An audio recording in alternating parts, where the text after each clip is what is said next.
Good morning, everyone. I would like to call to order the Pasco County Board of County Commissioners meeting of December 11th, 2018. I would like to remind everyone to please silence all electronic devices at this time. At this time, I would like to ask you all to stand for the invocation and the Pledge of Allegiance. Please bow your heads. O merciful Creator, your hand is open wide to satisfy the needs of every living creature. Make us thankful for your loving providence and grant that we, remembering the account that we must one day give, may be faithful stewards of your good gifts. Amen. Amen. I pledge allegiance to the flag of the United States of America and to the republic for which it stands, one nation, under God, indivisible, with liberty and justice for all. Madam Clerk, please call the roll. District 2, Commissioner Moore.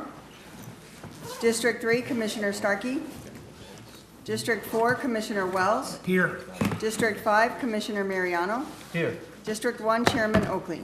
Here. You have a quorum. Okay, thank you. This time, I'd like to call Withlacoochee River Electric Cooperative to come forward. Before public comment. Yes, sir. Good morning, Joe Marina with Coochie Electric, District Manager, West Pasco. Ricky Goody, District Manager, 1 Pasco Center, east side of Pasco. Good morning, Chairman Oakley, Commissioners. As you know, Withlacoochee is proud to be part of Pasco County. We're headquartered here, and we are a Main Street company, member-owned and not-for-profit. And giving back to our communities and our co-op families are a top priority to us. Just a couple of programs that we provide. Scholarship program. We have given 1,864 scholarships to dependents of co-op children valued at over $12 million. This coming year, we're going to award 110 scholarships at $11,000 each for a potential value of $1.2 million. We also have helped 605 families since our program's inception, 1994, of what we call Operation Roundup. We help people who have experienced a catastrophic event, and we've awarded over $2 million in assistance to those families. Well, as we know, last year we all dealt with the major hurricanes. This year we were very fortunate. However, we did assist our neighbors to the north in North Florida and sent 40 crews up there to assist them. We appreciate our excellent working relationship with Pasco County, and we're here to present a capital credit refund this year. Mr. Goody. Check is for $318,066.21. Thank you. So our total capital credit refund this year is $21 million. And on behalf of our CEO, Mr. Brown, and our board of directors, we present your refund. Okay, thank you. If you'd like to, Joel will go down and take pictures and receive the check. Okay.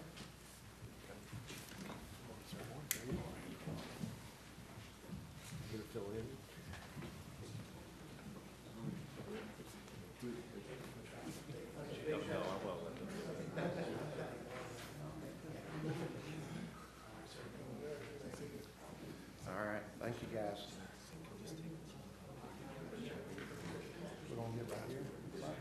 Right here, guys. You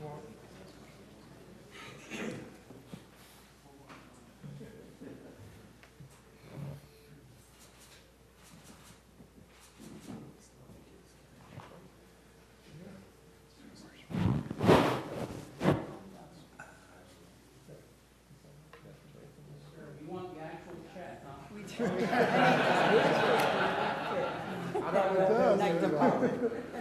I thought Amscott would catch that. Thank you. Just a copy of the check.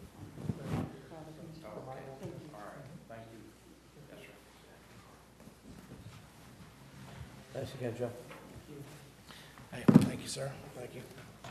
Thank you.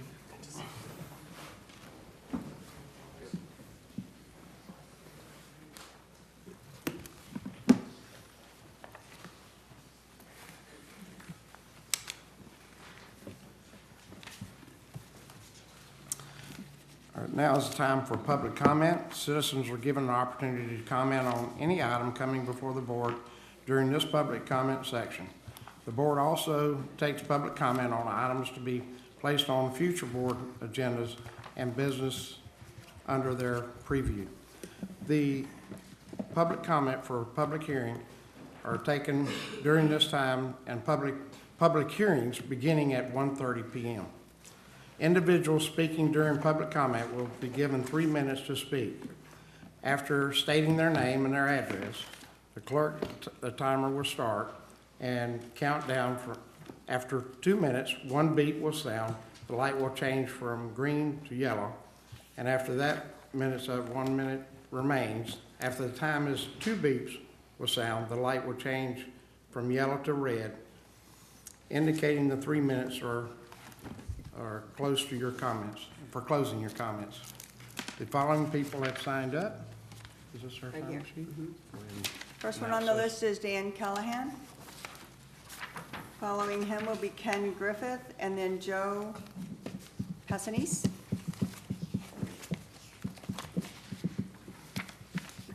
Dan Callahan, 7108 Dade Terrace, Newport Richey. Congratulations to our new 2 re-elected county commissioners. It was the fairest election that money could buy. Now just weeks after that election of solidly pro-development, anti-Serenova county commissioners, you are united in announcing 24 million square feet of businesses, offices, and industrial space that will eat up 7,000 acres abutting the Suncoast Highway. That it could include another 11,495 houses.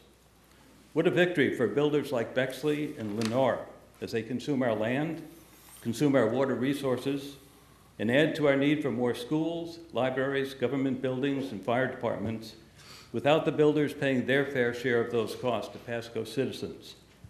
But hey, it's business and it's power. And it's all about now, not the future, when we once again will have to deal with the lack of construction jobs and weed-filled, empty developments and buildings. Remember all that hype about desperately needed hurricane evacuation routes? No longer needed, now that the elections are over. Just like the fears spread by the Trumpster that caravans of bad dudes were invading our southern border. Remember that lie? And how that threat brought 5,000 military troops to our border, and it just vanished after the election. It's the same playbook. Keep us frightened while the rich get richer. And according to the Tampa Bay Times, what is the key to all this happening? Surprise, it's the Ridge Road extension. No longer the needed hurricane evacuation route, but, quote, the key to successfully developing this business park, unquote. How dare they call it a park? That's what the Serenova Wilderness Tract and the Starkey Wilderness Preserve are. Parks with trees and hiking paths and bike paths and horse trails and wildlife and wild plants. They are not shortcuts for a business park to be 25 minutes from the Tampa airport. Fellow Pasco citizens, do you see the blatant lie we're being sold? They don't want to save our lives. They want to continue to line their deep pockets. They don't want to save the Serenova or the Starkey Preserve. They want to nibble it to death until people throw up their hands and slash our wild places to death by 1,000 cuts. I'll tell you why this is going to fail. You have failed for over 2 decades to properly and legally justify this destructive Ridge Road extension. You have failed to justify false claims, correct blatant mistakes in your filings, and to update environmental impact studies and other documentation. If you ever get the longest delayed permit to destroy the Serenova, a federal judge with the help of our attorneys will ensure that it takes another 5 to 10 years before you cut down the first tree or turn over the first shovel of soil. Give up on the Ridge Road extension. It ain't gonna happen. Thank you for your comments. Next speaker is Ken Griffin, and then Joe Passanese. And I saw a couple other people want to speak. You're welcome to speak afterward. Good morning, ladies and gentlemen. My name's Ken Griffin. I live at 11932 Duck Lake Canal Road, Dade City. I'm here to discuss the increase in the landfill height there off the East Pasco landfill, Angelo's aggregate. Mr. Chairman? Yes. If I may, that's a public That's a hearing public for this afternoon. Oh, okay. If you want to speak to that, you may want to speak at that time. It's P11. It's the last item on public hearing this afternoon. I got you. Sorry, I misunderstood. You may want to do that rather than speaking now. Okay, we can do Okay? that. Thank you. All right, thank you. Joe Passanese, and anyone else who wants to speak, if you want to line up behind him, that would be great. Thank you. Good morning. Good morning. My name is Joseph Passanese. I reside at 2837 Plantain Drive in Holiday. I am a member of the Citizens Academy, which I'm sure you know of, that will graduate their current class later this morning right here. The Citizens Academy was well programmed to give citizens a better understanding of how Pasco County government and its independent agencies work. Program manager Johanna Rodriguez did a fantastic job in coordinating the 10 sessions of the program to better understand Pasco administration, internal services, public infrastructure, emergency operations, and as well as the tax collector, property appraiser, elections office, sheriff's office, and the school district.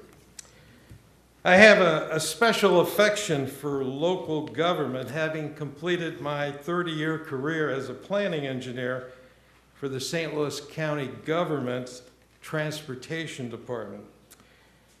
During my participation in the Academy sessions, I learned that Pasco County government is expecting significant eastward expansion of both residential and commercial developments.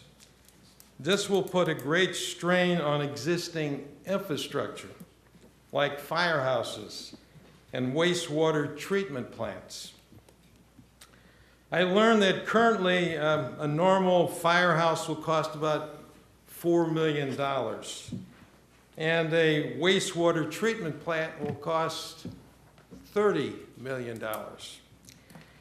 I also learned that there are impact fees to developers for each new house and each new commercial building to cover the costs for this infrastructure. However, I understand that these impact fees were established more than 10 years ago. Although I've not talked to anyone at the county administrative office, I suggest that the current impact fees be reevaluated in light of current costs for infrastructure, equipment costs, and even personnel costs. My hope is that developers pay their fair share in the eastward residential and commercial expansion within Pasco County. Thank you. Thank you for your comments.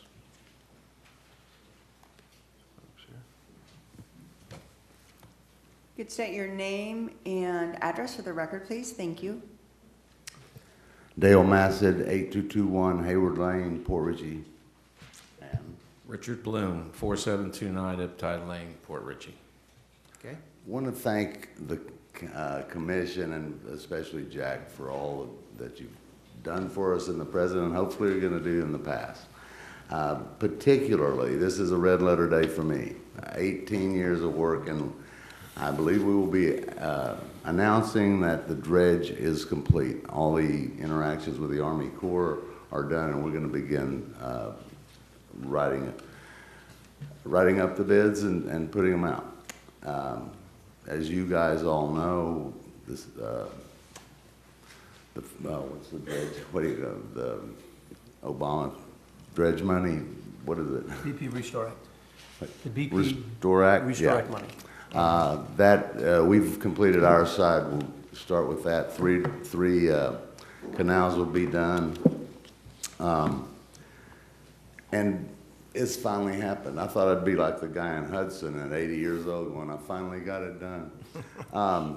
Also, we want to support Jack's project of increasing the boat fees and using that money for dredging all along the coast. I think you can make Pasco County actually really come up to super standards.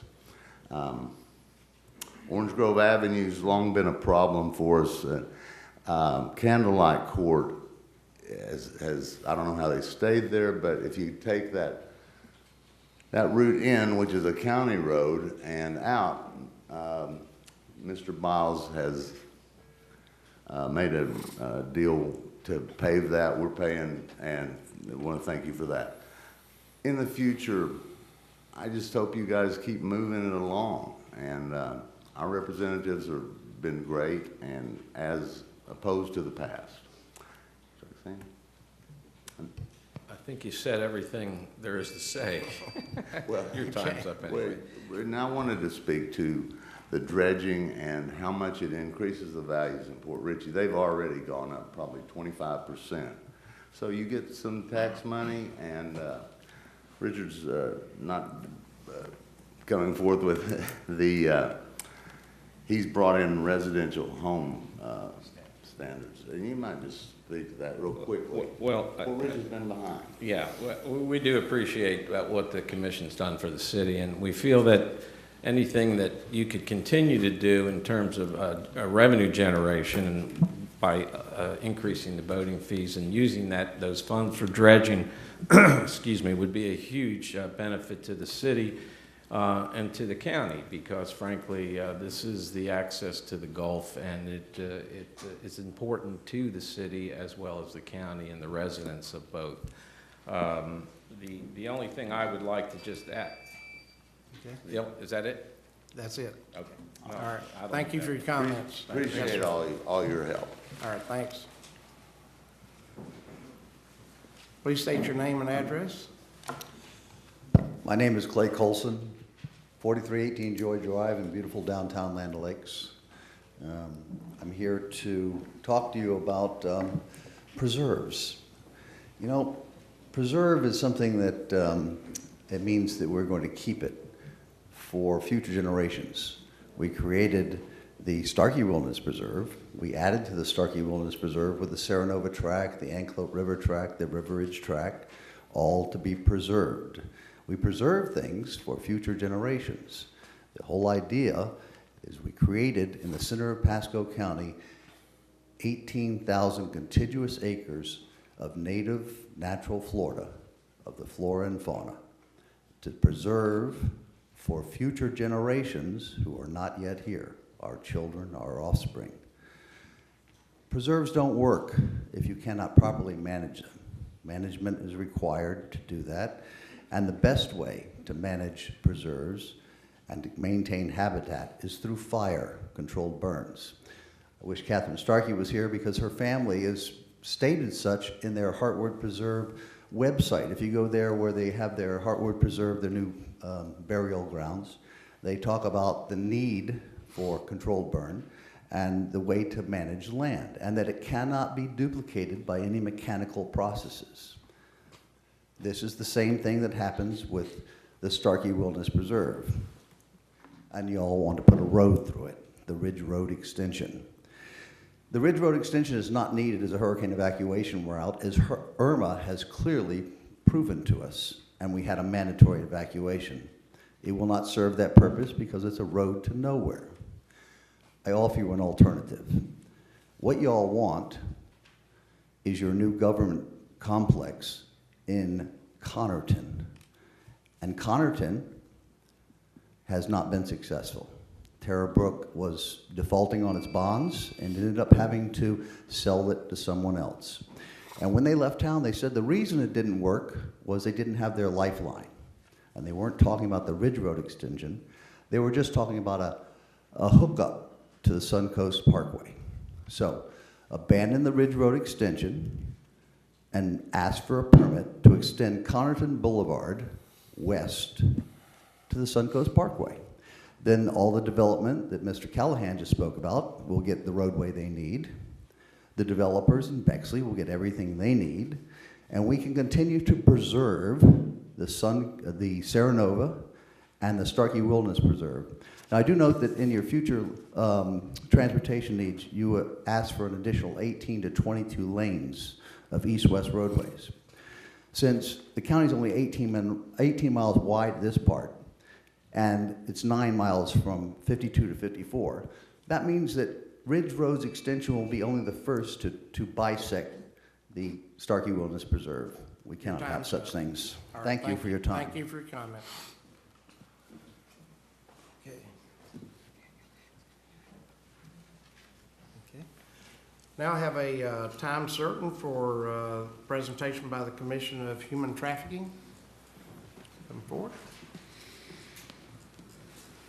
Please state your name. Absolutely. Good morning. My name is Leona Dean. I'm chair of the Pasco County Commission on Human Trafficking. Address? Galen Office Wilson, address is fine. Office at Galen Wilson Boulevard. I should know this off the top of my head. 8620 Galen Wilson Boulevard, Port Richey. Okay. Sorry about that. And we have a presentation. There it is. And hopefully I can get the clicker to work. I just wanted to start by saying thank you so much for giving us this time today.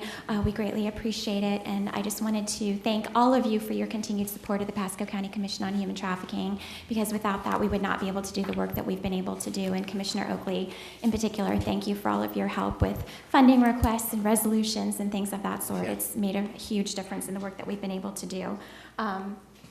Oops. All right, so today we just wanted to give you an overview of the work that we've done, particularly during this last fiscal year. Just wanted to highlight some of the important projects that we've been able to complete and outline for you all how we've been able to spend the finances that you have allocated to us.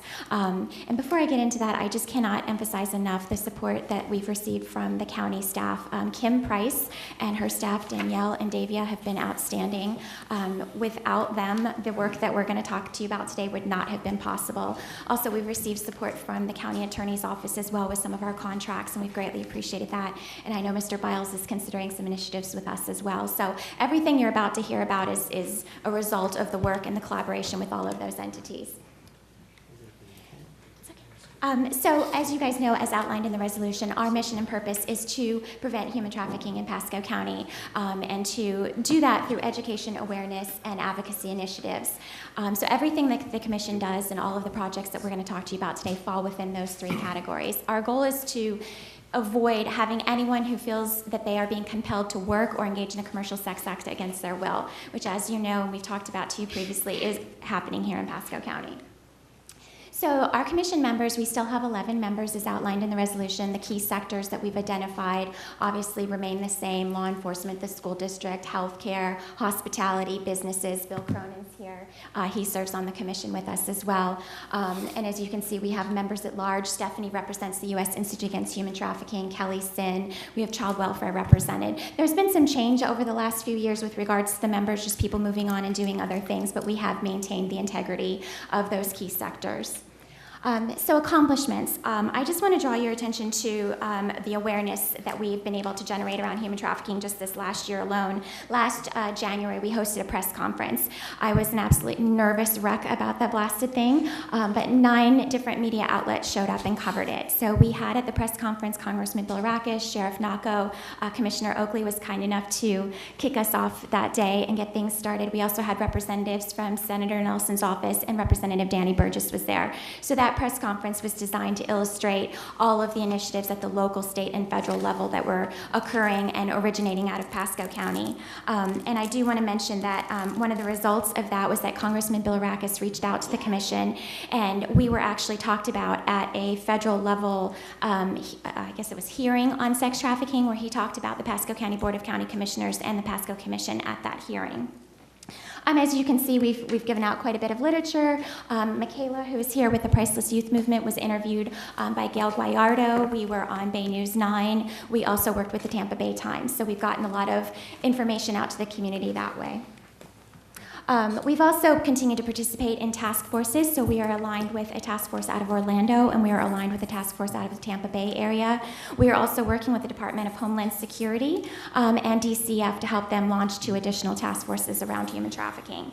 Our social media presence continues to grow. We're very excited about that, something we've really worked very hard to develop, and thank you again to the county for the development of the county webpage that you all have worked with us on. We now have a brochure, not only in English and in Spanish, and that is also linked to our county website, giving our citizens additional information on the topic of human trafficking. So I'm particularly excited to talk to you about this education initiative. I just want you guys to be aware that Pasco County now has human trafficking education in our schools. So we are one of the few counties in the state of Florida. We're not the only one, but we are one of the very few that has been able to accomplish this. So we have human trafficking curricula at the 6th grade level and the 9th grade level. So 10,000 students this year are going to be exposed to this curricula, which is absolutely phenomenal, and we're very, very excited about that. One thing that does accompany that is the data collection. So we hope at the end of the year to be able to get information from the students about not only what they learned, but about behavior change and their intent to report this. We hope to use that data moving forward to guide additional initiatives. We also trained all of the support staff at the schools, from administrators, social workers, guidance counselors, school resource officers, so that if students do come forward, that support is around them and we're able to get them the help that they need. As you can see, we've also done extensive training both statewide and here locally. I'm going to turn things over briefly to Michaela Hildebrand. She's with the Priceless Youth Movement, just to talk to you about the initiative that those students put together. Hi. So the Priceless Youth Movement is basically based off of the idea that everybody is priceless, and the idea that in order to stop human trafficking, one of the best ways I believe we can do that is to tell people and spread the idea that they're priceless and they don't deserve to be treated this way. So I started a club at my high school last year. I'm in my first year of college this year. It's called the Priceless Youth Movement, with about 20 other high school students. And we helped work with the commission to do a bunch of initiatives like fundraisers, and we were helped at Light Up the Night. And I think one of the biggest things that we did was making these posters that are going to be in every high school and middle school in Pasco County, and they were reviewed by Kids at Risk to create the best poster that we felt would draw their attention, so they would be more likely to report if they saw anything. So we have it in English and Spanish, and yeah, and I hope that we'll get to continue this in other high schools, and I'm hoping to start at USF this year. Good, that's awesome. So those posters are in every middle and high school in Pasco County. So kids who aren't receiving the curriculum in 6th and 9th grade will still receive some type of education about human trafficking. And then the last area is just the work that we've done for advocating for survivors. As you guys know, the ordinance that you helped us to pass, we did make revisions to that to expand the language. It originally was having signage posted just in female restrooms. That was expanded to include all restrooms. That gave law enforcement greater access to those sexually oriented businesses so that they could get farther into those establishments to determine what was going on. And I know that they've had quite a bit of success with that. So thank you again for your help with that ordinance. I wanted to share with you that that ordinance has actually been sent around the country. We've actually sent it to Oklahoma. It went to Chicago, Illinois, and it's also been sent down to South Florida. So there's been quite a bit of interest around that. And just to give you a heads up, we're going to be coming back to you shortly to talk to you about another ordinance that we'd like to work on. And we've also started to receive donations. We've been elevated in the community to the point where people trust us. So they've been starting to share donations with us, which we're really, really excited about. And so how did we use your money that you gave us? We kind of just did a really quick breakdown so you could see how the money was spent. Obviously, supporting organizations was absolutely key to our advocacy efforts. The Spanish PSA, getting that education out there to the Spanish-speaking population. That, just so you're aware, is going to, the TV campaign alone is going to hit over 600,000 people, and the digital campaign is going to hit over 200,000. The PSA should already be airing. There's an interview segment that accompanies that will be in January around National Human Trafficking Awareness Month. So you can see the breakdown with education initiatives and awareness initiatives as well. So right now we're continuing to work on the PSA, just making sure that all of that is launched and ready to go. We are hosting an event in January at PHSC. We are going to be showing a short film on how youth are recruited into human trafficking. Superintendent Browning has been kind enough to agree to sit on that panel to talk about the work that the district is doing to educate our youth. We have law enforcement that will be a part of that. So again, another opportunity to educate the community, really focusing on prevention and talking to young people about how they can be recruited and groomed into sex trafficking in particular. And as Michaela was just saying, we're going to continue to build the Priceless Youth Movement. We've had a lot of energy around that and working with our youth, and that's an area that we hope to grow. And as you can see, we're just going to continue to do the presentations that we've been giving and expanding our partnerships, and hopefully other areas of the country will continue to reach out to us. And I'm going to turn things over to Stephanie to give you a quick update on the U.S. Institute's human trafficking initiatives, the Trafficking-Free Zone, and I just wanted, as chair, again, to thank you so much for the opportunity to speak to you. Great, thank you. All right, thanks, Liana. She's a pretty incredible chair to have on our commission, and a great leader to have on the Pasco County Commission on Human Trafficking. I've been up in front of you before. It was a couple weeks ago that Pasco County issued a public formal proclamation supporting the Trafficking-Free Zone program. But for anybody in this room who isn't aware, Pasco County Board of County Commissioners and the Commission on Human Trafficking has been with us since day one. It was a little over a year ago that the U.S. Institute leadership came to a commission meeting, of which I'm a member, and pitched the idea of piloting a trafficking-free zone in Pasco County. And trafficking-free zone is kind of what it sounds like. It's a program focused on reducing the demand, so sex buyers for sex traffic victims within a given community over a 1 to 2 year period. And so it was really born here out of Pasco County, and the interest and support that we've received from all of you and from the community is incredible. But none more so than the Pasco County Commission on Human Trafficking. We basically hold hands and work on a lot of projects together, and we couldn't do it without y'all's support. So I just wanted to give you a brief update on what we've been able to accomplish since launching just last year here in Pasco County. Last year, we did some baseline research, and just for a 2-month period, counted the number of ads online, specifically on 2 websites that are known for selling sexual services. And so there are hundreds of websites at any given time selling these services, and there are a lot of different ways. I mean, they're national, global websites. So we picked 2, and we filtered them down to the most narrow search criteria possible. One we could filter down specifically to Pasco County, and one we could filter down to Tampa.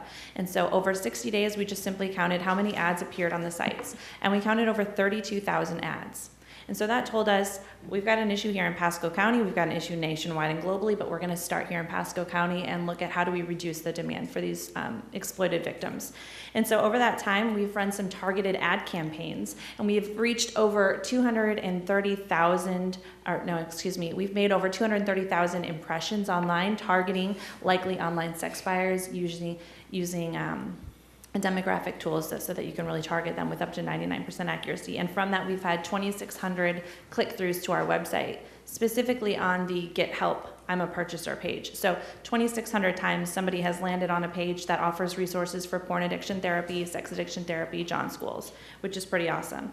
We have over 27 declared trafficking-free zones, including businesses from the community, healthcare organizations, schools, things like that, but also Florida Congressional District 1, Florida Senate District 18, Pasco County, Pinellas County, City of Clearwater, City of Newport Richey, and City of Dade City have all declared trafficking-free zones. We have over 1,100 law enforcement members trained so that even if they're on the road and not specifically part of a human trafficking unit, they can recognize, report, and take care of that. So again, thank you very much. I don't know if you want to close it out.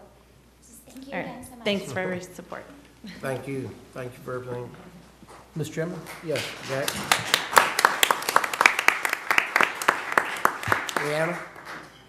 Ladies don't have Ladies, other that's questions. Come Nice back to us.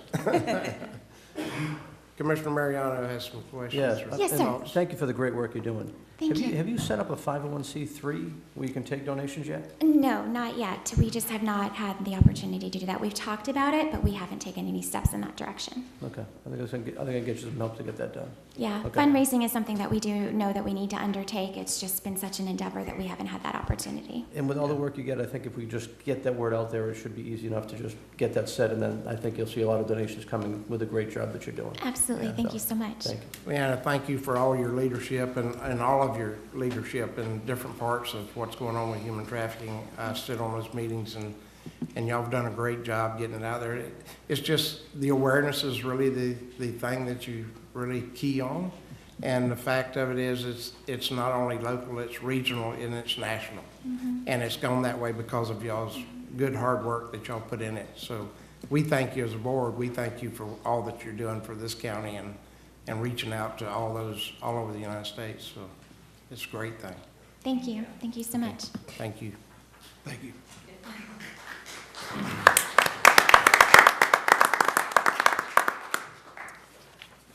Next order of business is the consent agenda. Have a pull sheet. First item is C45 withdrawal, C44 withdrawal, C37 withdrawal, C14 withdrawal, C16 pull and revise, and C21 withdrawal. So with those items. Please approve the remainder of the consent agenda items. Second. Okay, I got a motion and a second to approve all of the items. All those in favor say aye. Aye. Opposed, like sign. Motion passed. Okay. So the only item we need to bring forward is C16. Mr. Baxter? Good morning, No. Commission. 16. Mr. Chairman? Yes. As we get started, I do want to talk about C45, so I need staff to leave from that item. It's already on. Yeah, it's already. I know it's withdrawn, but I want Oh, okay. to discuss. Okay, let's take care of this, C16, and then we'll come back to 45. Good morning, Commission. Andrew Baxter, Facilities Management Director. C16 has a Scrivener's error on the signature block of the agreement. It stated Newport Richey instead of Port Richey. All of the references to the city are correct on all the other documents. With that one noted change, we recommend approval. Okay. Move approval of the noted change. Second. I have a motion and a second to approve the change. All those in favor say aye. Aye. Aye. Motion passed. Let's go back to Mike Caballo, if you come up with C45.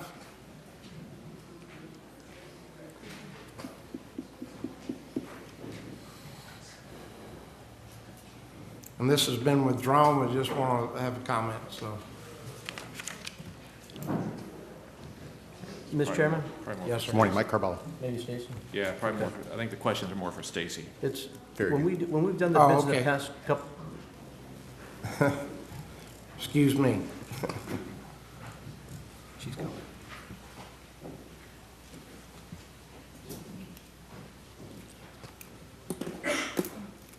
when we've done the bids the past couple of years, maybe 4 times, I'm not sure how many, but we had bids on the east side and west side and divided the bids up, but I don't see that was done this time. We didn't, I'm sorry, Stacy Ziegler. Good morning. We didn't do that with this one. Originally, the bid went out, and it previously had 2 vendors, multiple vendors. The way it was written this time, it wasn't written to include multiple vendors. It was just written for 1 vendor. So the way the bid was written, it didn't allow us to go back and just add multiple vendors. All right, so I'm gonna move to reject the bids and let them go rebid it again. Chairman? Yes. What's the reason we didn't continue doing both vendors? I know there is one on the east side and one on one on the west side and one on the central. What's the reasoning? The bids previously hadn't been written the right way. They just added the multiple vendors at the end.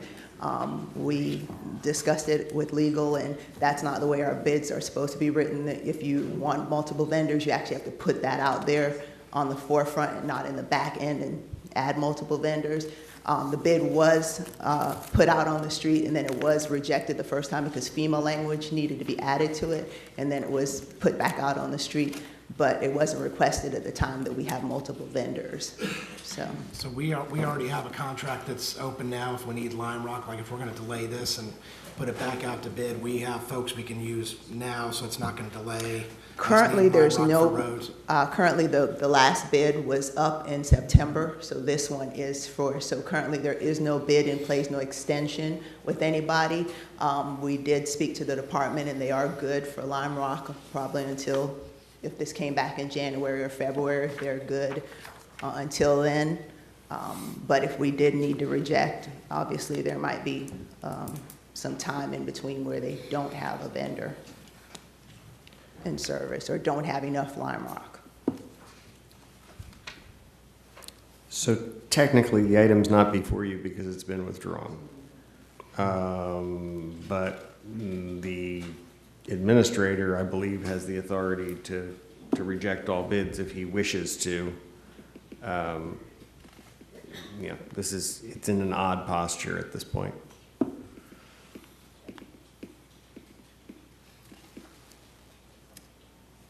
So, and again, it's not before us right now anyway, so if you, I mean, how long would it take you to just modify this bid and put it back out in the street? And then It's gonna have take it back to 90 us? days to put the RFP back out on the street and, you know, because we're rejecting all bids, we're putting it back out on the street. It has to go for whatever the budget amount is for it. It has to stay out on the street for at least that amount of time. So we have to go through the whole RFP process Advertise again. About 90 days. How long do you need to keep the bid out there? Probably at least 30, based on the amount. Why does it take 90 days to get it out? I mean, Well, it won't it's take already- 90 days to take it out, get it out, but it takes at least 30 days on the street, come back, it has to go through the evaluation process again, so, and then get it to a board meeting. So the whole process could take up to 90 days for an RFP process. Could it be done quicker if you really were able to get this right on the street fast, like tomorrow? Well, we can't get it on the street tomorrow because you have a notice of intent to award, so we've already notified a vendor that we've approved. The evaluation committee has said this is the vendor that we're going with, so we would then have to reject that vendor's notice, let them know, then put it back out on the street. So it's a process. All right, so let me ask this, being that you're gonna, it's not before us today anyways, it's being withdrawn for whatever, for the reasons. Could we then accept the bid if we chose to, cover ourselves to give us enough time later on to go put it back out in the street again for later on? Are you saying take it, bring it back to the January meeting with the vendor, the awarded vendor? And and the board could then say, okay, we're gonna honor this bid for 90 days or 120 days and then go back out? I probably would need to Was talk it to when the bid was put out, was it put out as an annual bid? I think it is an annual, I'm not sure exactly how many years the bid is for right now, probably 3 years. It probably is an annual, multi-year. I have to check. So we just got,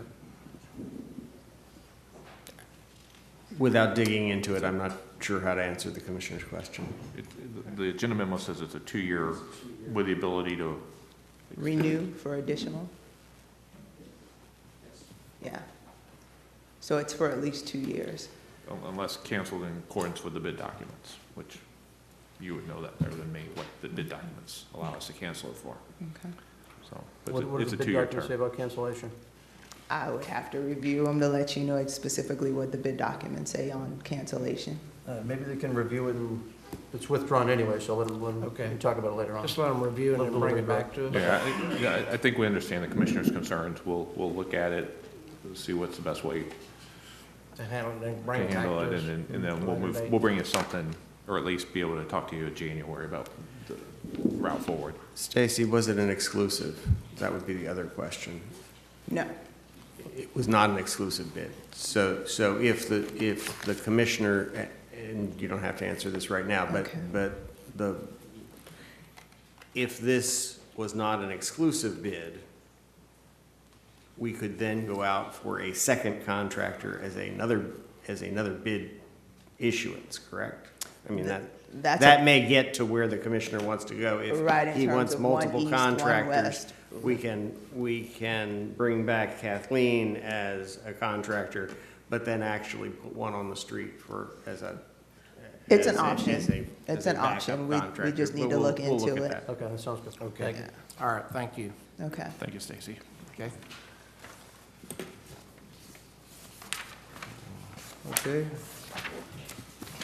That concludes the consent items. At this time, we have time certains, but they're not here yet, so it looks like we go into old business.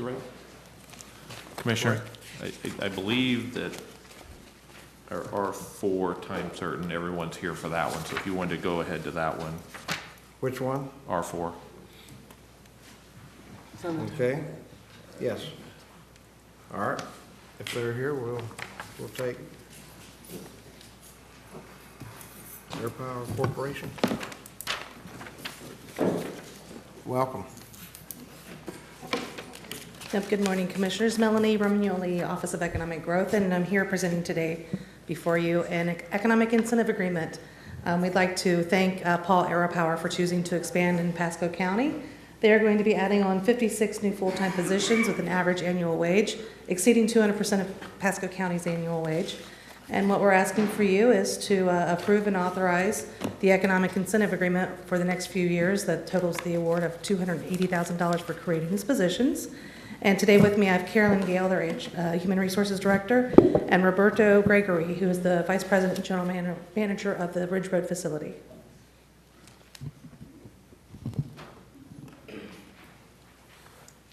What should I say? Whatever you would like. Thank you. Thank you for the money. Paul AeroPower has been in the county for more than 20 years.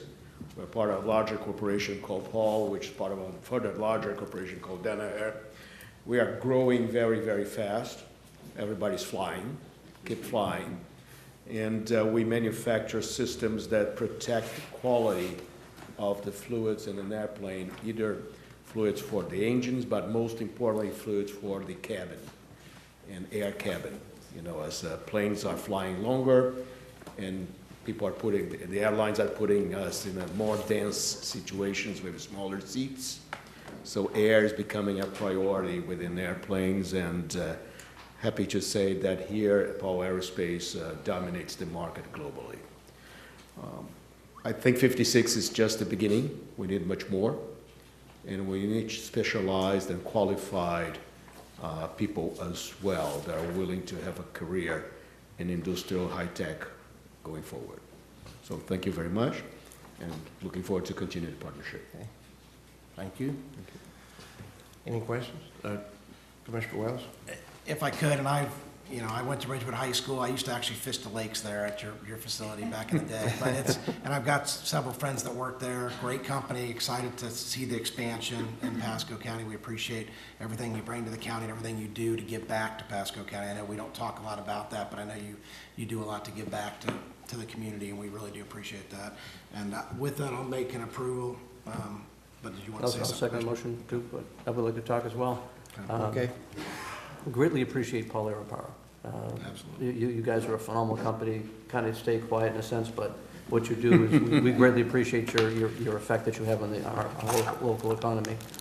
And the comment you just made as far as like you could use more people, and I want you to know that I know the commission 100% backs whatever we can do to try to help you either with the school board, technical, career central, whatever, to try to help you get that work base that you need. Let us know. Reach out to us. Tell us what we need to do to help you every step of the way. We're here every bit to try to help you grow. And we greatly appreciate you. Thank you very much. Caroline Ellery, Job Director, has been very close to you. Human Resources Manager for correction. Just so, for the audience, we're over 550 employees, 3 shifts, 24/7, including weekends. So we are recruiting, and I know we're involving our EDC in knowing what our roles are at the company, so we do appreciate your support, and we look forward to our continued partnership. Can you state your Madam name Clerk. one more time? I don't know if we got It's that name. Carolyn Gale. I'm the Human Resources Manager. Thank you. Okay. Anything else? I did want to say, my sister in St. Louis sold parts to your company. And I think that is the coolest thing. She's like, hey, there's a company in Newport Richey we use. Is she delivering on time? Of course, I would think, if she's selling them, I think she is delivering them on time. Right. Yes, if she has Ask you her in to continue, a because partner. we are growing, we're placing more and more orders. Yep. That's awesome. I wanted to ask one other question. How many patents have you created in your company? Oh. Because I think that's I wouldn't unusual. I wouldn't know, probably more than 500, I would say. That's amazing. It's really amazing. The company is a technology company. Name Paul is after the name of the founder, Dr. Paul, which was a Russian immigrant. And we're over 70 years old. So, That's wonderful. Well, thank you for everything He came you do in, for he Pasco. started the company, built a very strong business in high technology, and got the National Medal of Science. So it's a company deeply involved in technology. Amazing. Thank you for being a part of Pasco County. We Thank you. appreciate everything you do. So, I've got a motion and a second. All those Oh, in favor? and keep flying, please. Okay, keep flying so we continue to have the. Yeah, that's right. I got a motion and a second. All those in favor say aye. Aye. Opposed, like sign. Motion passed. Thank you. Thank you very much. Okay. Well, I'm down to Citizen Academy ready or not? They're not ready yet. I think so we're missing a few still. It's a time certain at 11:30, so.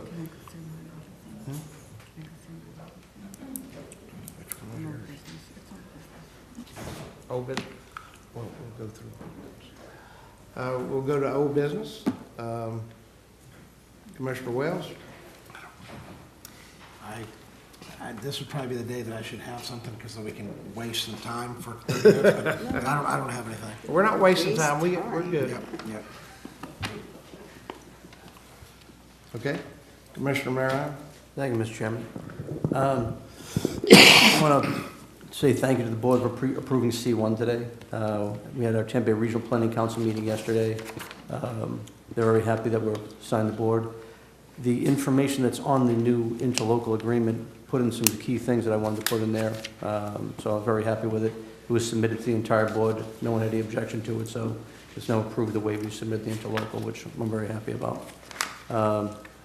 I've got some calls continually, I think we probably all have, as far as the homeless population, especially along 19. And a few meetings back, I talked about, after talking with the sheriff's office, cleaning out the woods and putting the no trespass incidents out there. The sheriff had mentioned if we had an 8-foot high barrier to go through.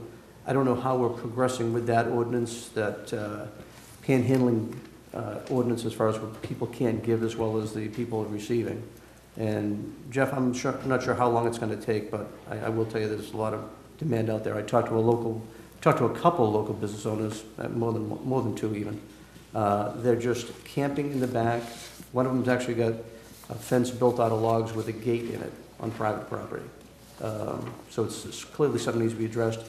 People are doing bad things in parking lots, needles being found everywhere, and people have to pick these things up. It's a very dangerous situation that's out there. I'm hearing medically there's issues that are out there as far as hepatitis growing.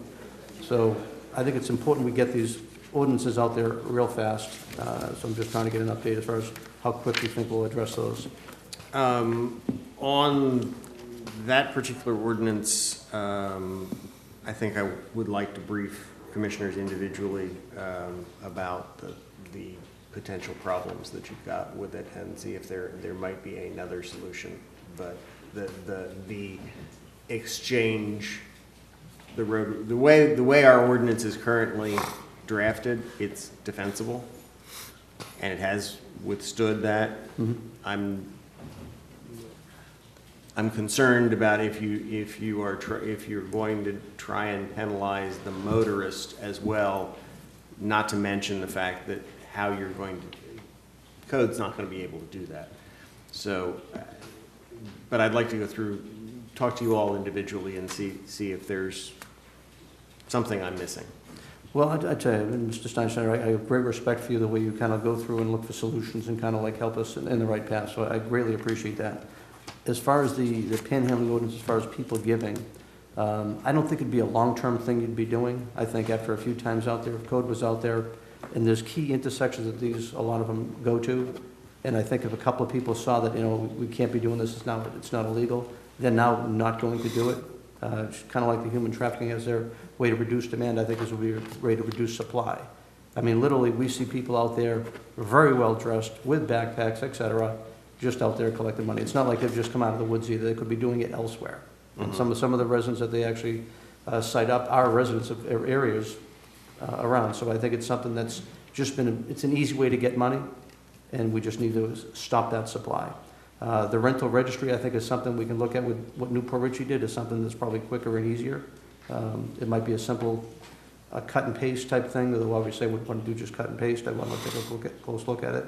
But I know we had done some work as far as cleaning out the woods.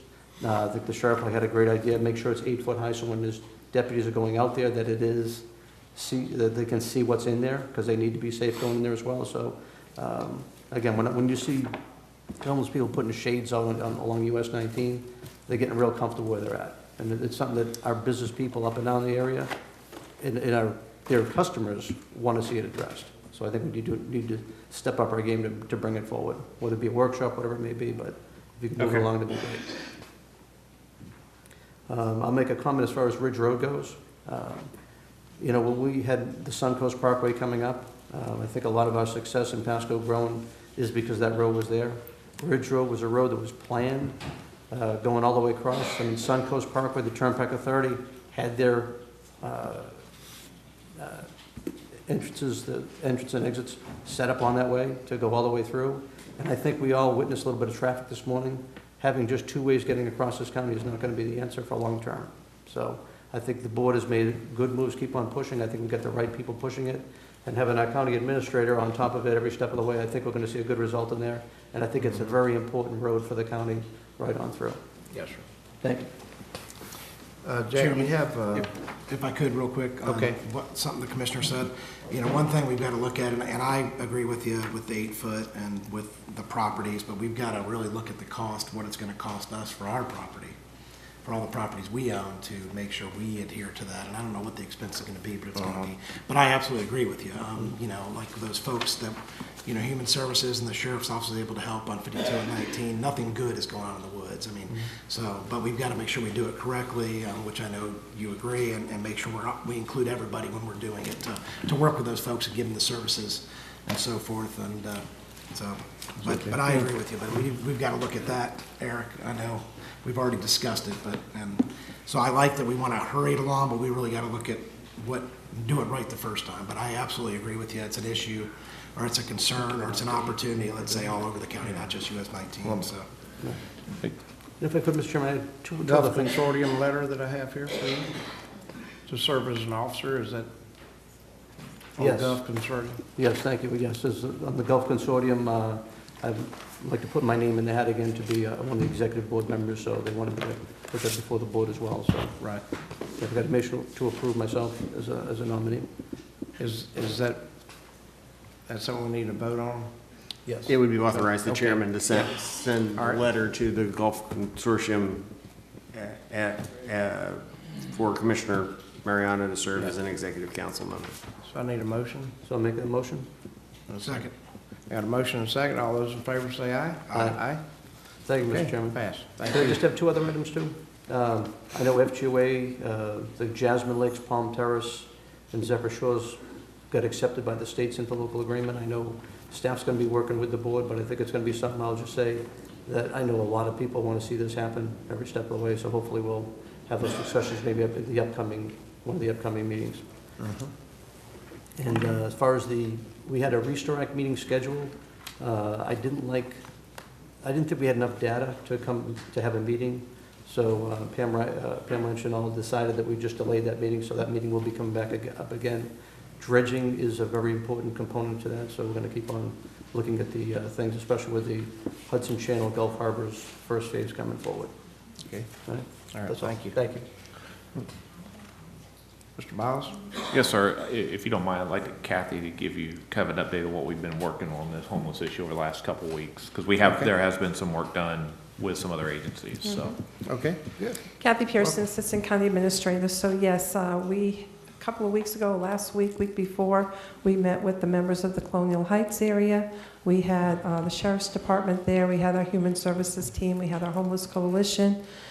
We did tour some of the county properties, and yes, there are camps in there.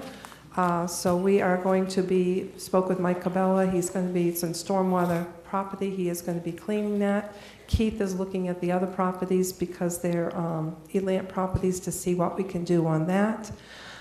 It is a major problem, and we are working diligently to come up with a plan to address this.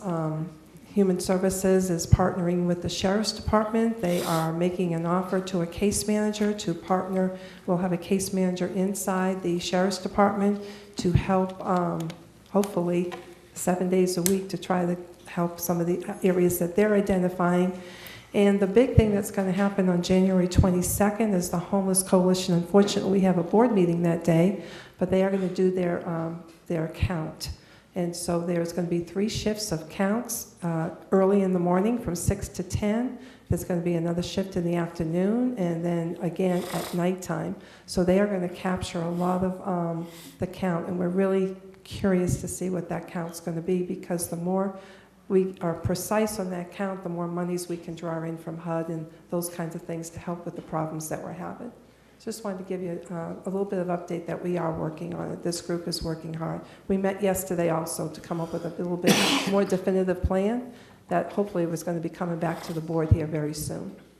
Mr. Chairman? Okay. Yes. Kathy, what type of information happens on that point in time count? So in the past, it's totally different this year. They partnered with St. Leo College, and they're going to be actually, what they're finding out is what the chronic homeless is, what our homeless counts are, who's living in the woods, who needs resources, and they can capture a lot of that. Last year, or 2 years ago, we haven't done one in 2 years, and I think it was like 2,400 homeless folks that they identified. I'm not sure what it's going to be this year. I mean, I think that information is probably real key for us to find out who's actually out there, who's homeless, and where the solutions could be. Absolutely. And where They're they working with where our they come from. GIS, they're working with the sheriffs, they're identifying the hot spots where they're going to go and actually count. Yeah, we're, and I think you can probably talk to our fire EMS first responders. They can probably give you some good ideas as well. Absolutely. When you ask the question, do you find out where they're from? I'm not sure the particulars of what they do is where they're from. I'm not sure, there's a training class coming up. St. Leo's going to be putting that on with the Homeless Coalition, so I'm not exactly sure what kinds of, there's going to be a sheets and all of that that'll be presented. I think it's going to be very well done this year, so I don't know the exact questions on that. I'm sorry, I can't answer that. And I'm volunteering to help, so I mean, if you, I mean, it's just. I so can learn volunteered to more. 6 in the So I'll morning. I'm going to out be there at 6 in the Yeah, morning. I want to see how it's done, because I know last time I had my own opinion on how it was done. Mr. Mariano, we can get you the registration to sign up if you'd like to. No, I'd like to do be it as part of well, that. yes. We'll get that information to you. Okay, thank you. Just as a reminder, Kathy, that we have a board meeting that day, so we'll have to do it, the shift around the board meeting. I'm doing it at night, you know. Yeah. Yeah. Okay. Thank you. Anything else, Mr. Bowles? No, that's all. I just wanted Kathy to kind of update you Okay. on what we had going Very on good. on that issue, since both commissioners had talked about it. Okay. And thank you for everything you and your team are doing, Kathy. Yeah, Very much, thank you. I know Yeah, that Kathy. Kim and, well, everybody, you have an unbelievable team, so thank you. They do a good job. Absolutely. Mr. Steinsteiner?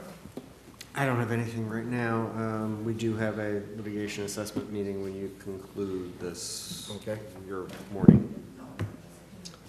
I do have some information on some improvements that were made in the lobby at the West Pasco Judicial Center, so I have some photos to show you. It's really amazing. Facilities has been great. We have tried, we have art from the schools. We've tried to make the lobbies a little bit more exciting and really more elegant for our customers. So we have some before and after pictures. So if you could just start with the first one, thank you. So here is how it was before, and that green area was the law library. It had walls on both sides. Those walls have been removed, so if you go to the next slide, you can see now it's a path through there. So it's really nice. Before, to get to some of the counters, you had to walk all the way around the building, interior, but it was dark hallways, and kind of people are a little nervous when they come to the courthouse, so it's nice. It's a lot more open now. Next slide will show you before. You see that wall where it says Law Library. That wall has been removed. The next picture demonstrates that. You can see now, you can see all the way through to the back of the building. The next slide shows another before and then an after. You can see a huge difference. It looks lighter inside. It's more colorful. We were able to get some paint. Facilities has been great. Here's another picture before. You can see how crowded it was. And one more with every day there? I'm sorry? There's a live band every day? Every day. We have a jazz band during the art reception. Maybe you can come this year. And here's an audience. We were cramped. In fact, this past year, we had to go into the jury room. The next picture shows another picture of it opened up. It's so beautiful. We've gotten a lot of compliments from the customers. In the back, I think the next one is the back, here's an aerial before, and then now here it is. You can see how inviting it is. And the next one is the back wall that was there, the end of the library. The next one shows a picture from the back area to the front. Next picture is more of the back area where they haven't gone through a narrow hall. They're actually able to go through. The call center was changed. This was the call center. It was moved to the government center. Now the next slide shows that it's the legal resource center. The next slide shows a little bit inside. We have electronic access to every legal Westlaw and all of those statutes and everything that's available. This is the interior where the law library was. Now there are private meeting areas where attorneys can sit down with their customers, or if people want to discuss something that they just found out, they can sit in there in a little bit of privacy. Next slide shows our lobby computers are still available to the public. And this is a children's play area. We have 2 of these. You can see that is the stairway where the band was before. Here's another one. I can just tell you, I would show you a before picture of the children's play area, but it was a staircase. So now we no longer hear these kids falling down the stairs as they're like, the parents say, wait, stop, just stay here. It's a little hard for them because some of the parents are filling out paperwork. It's complicated. So here we can keep them a little bit entertained. The jury assembly area also had some changes. The next slide shows a before. You see those beautiful chairs. You see now we have brand new chairs. And we have one more before and one more after. So it's a lot more inviting, a lot more calm. Yeah, calm colors, and yes, opened it up. Yeah. We really appreciate on the next slide, I think we have the thank you. We appreciate what facilities have done with the colors we requested, the chair samples we requested, and actually opening that up has really changed. We have a lot of customers that come through, so it's been nice to be able to show them a little bit nicer accommodations for their visits. Thank you, okay. Nicole. The other thing I wanted to remind you is the Shred event is coming up in January and one in February. That is where we will shred your documents for free. Okay, the resource. My mind is blank. Are you guys here? Yeah. So the resource center is coordinating that for us. And so as you go through getting everything ready for taxes, you can throw away last year's, or not last year's, but 7 years ago, however long you saved. Just keep that in mind. And we look forward to that. That was a very big event last year, and we look forward to providing that service again this year, in 2019. So, thank you. Okay. Thank you. Is that everything? That's all. All right. Thank you. Thank you. I have before me the appointments for all of our committees, all the committees that the commissioners have been on this past year. I have continued that for this year, so you stay on your same committees, no changes. And I thought it made it easier and smoother, and everybody keeps going in the same direction. So with that, I probably need a motion approving that. No, none for that. That's just appointed. So I'll take a look at it, but if those are the chair's appointments, that's your discretion who you put on. So there's okay, no motion. So there's no motion. If for it's that. a board okay. appointment, then we'd have to have okay. a motion. But traditionally, these are the chair's appointments. Oh, I got you. Okay. So you're staying in the same place and everybody goes forward. I noticed some of the other folks the other day, and I sent to your associates, your secretaries, to let them know that you were going to stay on the same committees. So everything's good. All right. With that, that concludes what I have, and we still got 10 minutes before time certain on Citizens Academy. Is everybody here? Well, let me just check. What's that? Yeah, we're waiting on a couple more people. So okay. If you want to take a 10-minute break, we can do that. All right, let's take a 10-minute break, and we'll come back at 11:30. Okay? Traditionally, if they use the same.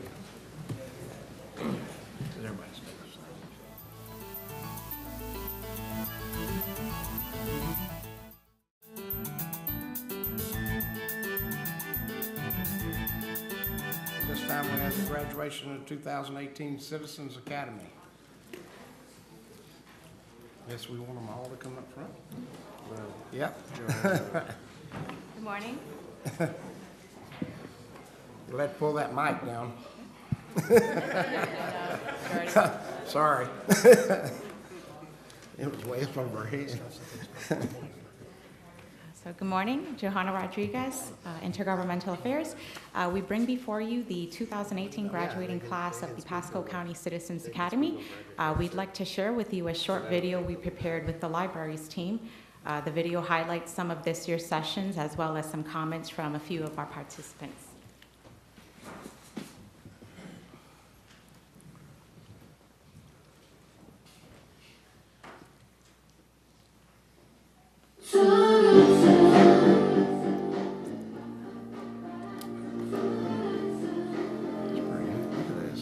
I feel, first of all, very fortunate that the county even offers a program like this, and it would be offered to me at no cost. It would be something that seemed like you almost would have to buy into for the access that you have. I would certainly recommend the Citizens Academy to residents in Pasco County, and here's why. If you are all civic-minded, or if you at all care about the county that you live in, and you are curious at all about what the county does, about its leadership, its management, about how funds are allocated, about how funds are spent, it's an opportunity to interact with leadership and management from the county. Just that aspect alone. If I were just to try to get down to the county building and say, I'd like to spend a half an hour with the chief of this division, that just doesn't really happen because they have a lot of responsibility with their own jobs and things that they do. But they've taken time out of their schedule after hours and given us free rein, if you would call it that, to ask questions, to interact with them, and really to pick their brain and to find out everything that they care about as far as the county and how they apply rules and procedures and money they spent. So, but I believe my favorite Citizens Academy session was the public services session that was held in the CARES healthcare facility. Let me say first, I didn't know anything about that facility. I didn't even know it existed. So to have that venue there was awesome. That was a great choice. And I think all the citizens of Pasco should get out and see that facility because there's a lot to learn there. It's great.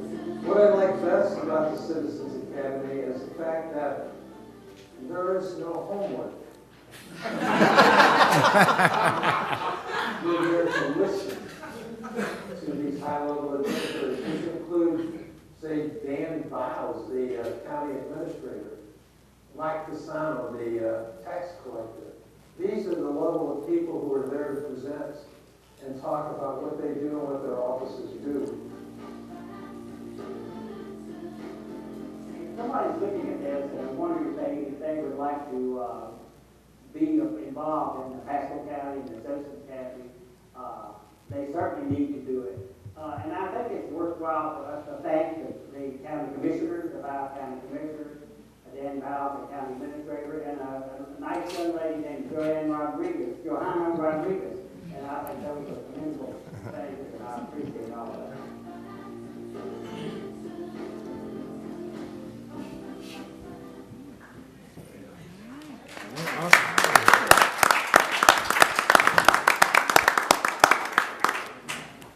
So we've presented the class with certificates of recognition for their completion of the Citizens Academy. At this time, if you all would please join us for a photo opportunity. Okay, we'll come down. I'm a graduate of class of 2014.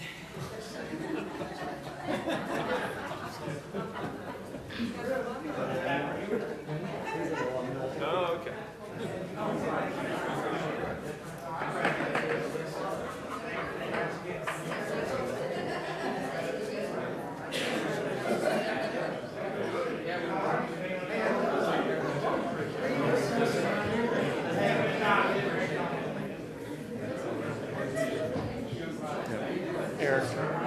Eric.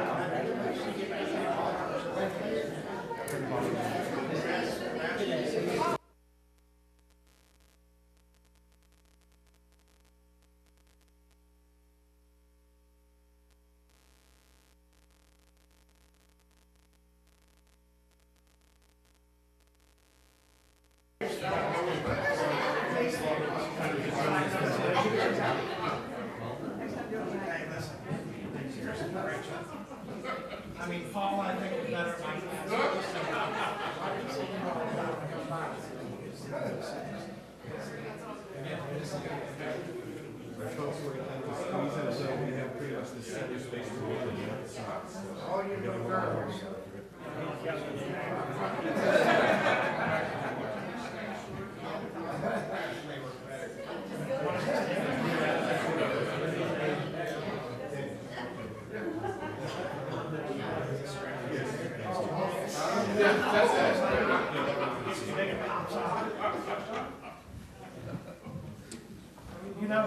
they agree.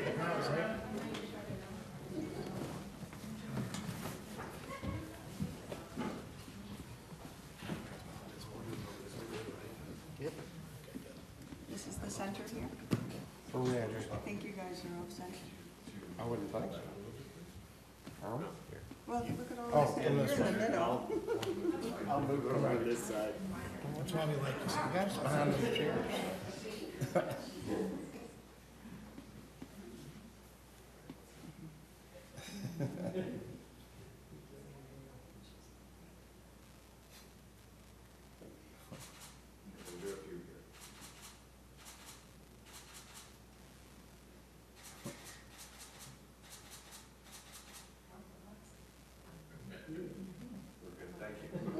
I would hope so.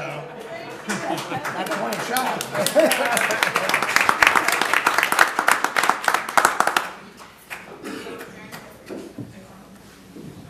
Okay. Now we still have time to break for you. We can go into that meeting, right? Yeah. By the time we get done, by the time we get through all the paperwork.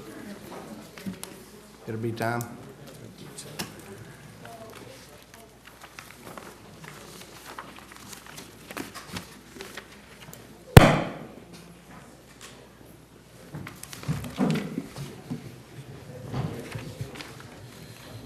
That's yours after I finish mine.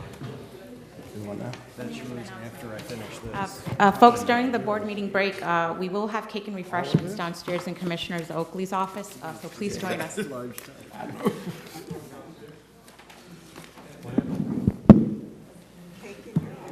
Oh, yeah. The break. The cake's in my office. We gotta go to the other place in my office. You do?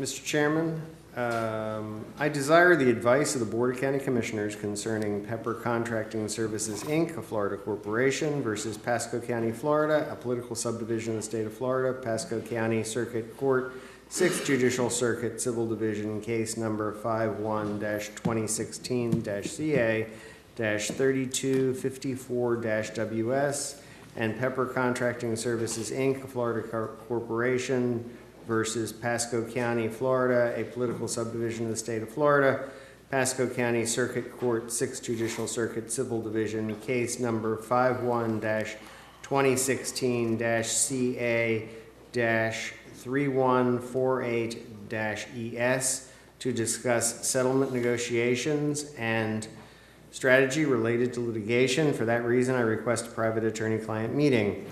If the board approves, you should open the private attorney-client meeting and announce the commencement of and the estimated length of the private attorney-client meeting and the names of the persons attending. At the conclusion of the private attorney-client meeting, the board's special meeting should be reopened and you should announce the termination of the private attorney-client meeting. The entire private attorney-client meeting will be reported by a certified court reporter, and the transcript thereof will be made a public record upon conclusion of litigation.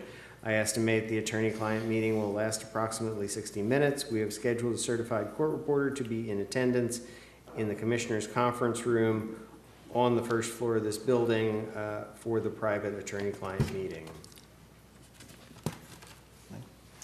I hereby announce the commencement of the private attorney-client meeting, at which time the board will discuss settlement negotiations and strategy related litigation expenditures in the cases of Pepper Contracting Services, Inc., a Florida corporation versus Pasco County, Florida, a political subdivision of the state of Florida, Pasco County Circuit Court, 6th Judicial Circuit, Civil Division, case number 51-2016-CA-254, 3254-WS, and Pepper Contracting Services Incorporated, a Florida Corporation versus Pasco County, Florida, a political subdivision of the state of Florida, Pasco County Circuit Court, 6th Judicial Circuit, Civil Division, case number 51-2016-CA-3148-ES. The names of the persons expected to attend the private attorney-client meeting are myself, Chairman Ron Oakley, Vice Chairman Mike Moore, Commissioners Mike Wells and Jack Mariano, the County Administrator Dan Biles, the County Attorney Jeffrey Steinsnyder, Senior Assistant County Attorney Jane Fagan, Dana Tu, Esquire, Michael Carey, Esquire, and Court Reporter. The estimated length of the private attorney-client meeting is approximately 60 minutes. The private attorney-client meeting will now convene in the Commissioners' Conference Room. And to announce we will come back at 1:30. Yes, we will adjourn from the attorney-client meeting to your lunches and then return at 1:30 to conclude the attorney-client meeting. And okay. Thank you.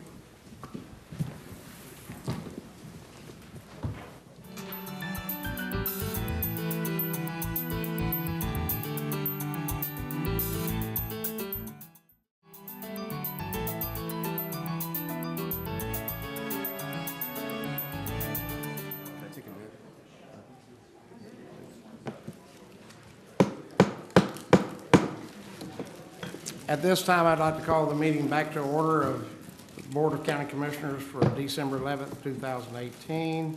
I would like to remind everybody to please silence all electronic devices.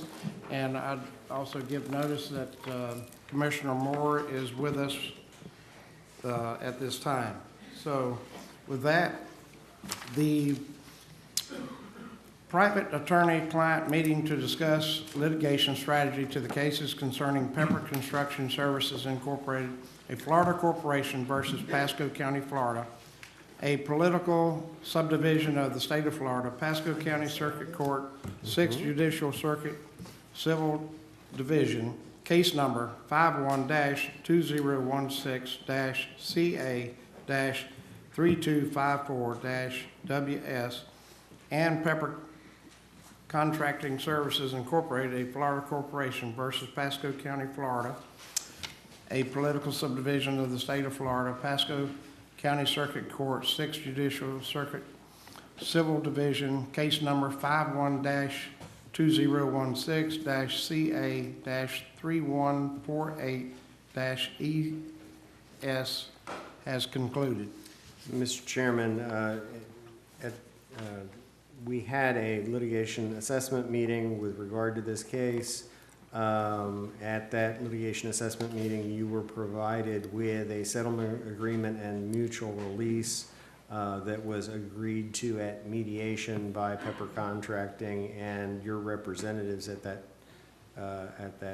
meeting, and also a change order number 7 to the Ridge Road widening project. And if it's the board's desire, I would would like to get a motion regarding those two matters.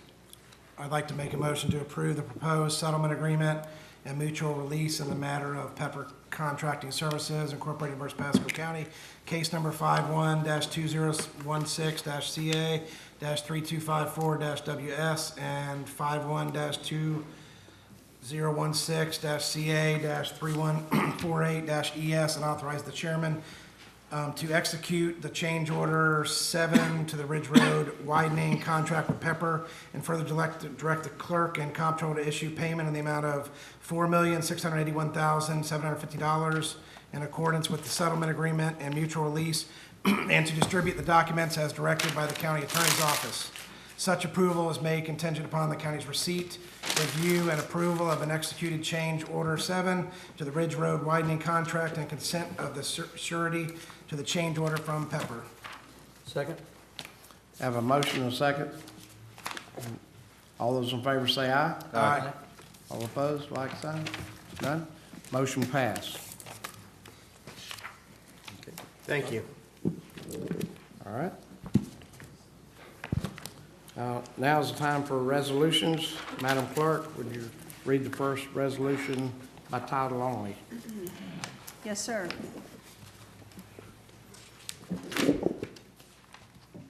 Resolution number 1961, a resolution by the Board of County Commissioners of Pasco County, Florida, recognizing the Council of Neighborhood Associations, CONA, Pasco Alliance of Community Associations, PACA, Homeowners Associations, Civic Associations, and Community Development Districts for their efforts in fostering community with utmost importance. Done and resolved in regular session with the quorum present and voting this 11th day of December 2018, signed by the board. Move for approval. Second. And a motion and a second. All those in favor, aye? Aye. Okay, motion passed. Resolution 2. Okay, if Mr. Tom could Come step forward. up. Thomas has been so wonderful to us. This is a sad one to read, but what a wonderful person. Resolution number 1960. Whereas Thomas Trowbridge began his career with Pasco County on December 10th, 1984 as an electronic technician and will end his career as a maintenance technician 4 with the Facilities Management Department. And whereas due to his knowledge and skills working with multiple types of electrical systems, Thomas earned the admiration and respect of not only his coworkers, but a vast number of people and departments in the county. And whereas Thomas worked diligently on maintaining and repairing alarm systems throughout the county, often negating the need for outside vendors. And whereas Thomas proved to be a consistent role model through his dedication to his department and to the county as a whole. And whereas his outstanding work ethic was evident every single day he worked. And whereas throughout Thomas's career with Pasco County, his positive attitude made him an invaluable asset to those he served on a daily basis, whether it be coworkers or citizens. And whereas Thomas was not only a maintenance technician, he was a dependable employee who took pride in his work, and most importantly, he was a great friend to those who worked with him. And whereas on December 26, 2018, Thomas will officially retire from the Pasco County Facilities Management Department. He has served Pasco County well during his 34 years of dedicated service, and he will be missed by his staff and those who worked with him. Now therefore be it resolved by the Board of County Commissioners of Pasco County, Florida, that said board hereby expresses its deepest appreciation to Thomas Trowbridge for his 34 years of dedicated service to the citizens of Pasco County, done and resolved in regular session with the quorum present and voting this 11th day of December 2018, signed by the board. Move for approval. Second. Motion and a second. All those in favor say aye. Aye. Tom. I'd like to thank the board for giving me the opportunity to grow as an individual and serve my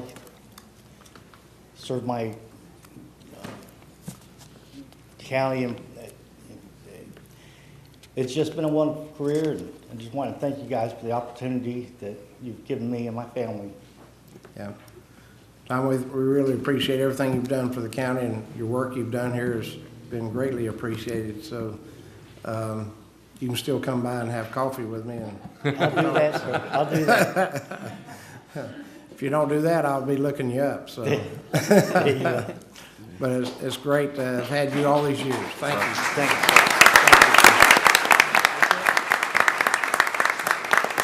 Join me.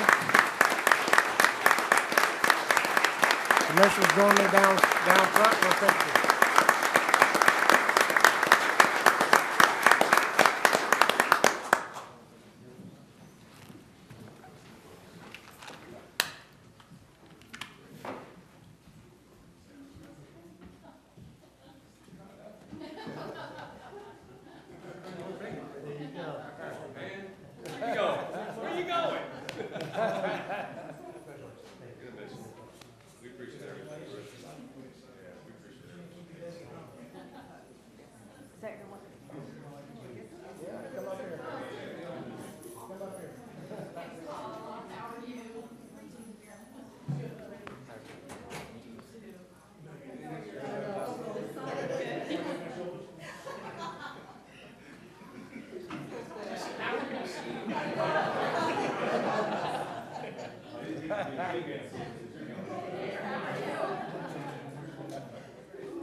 See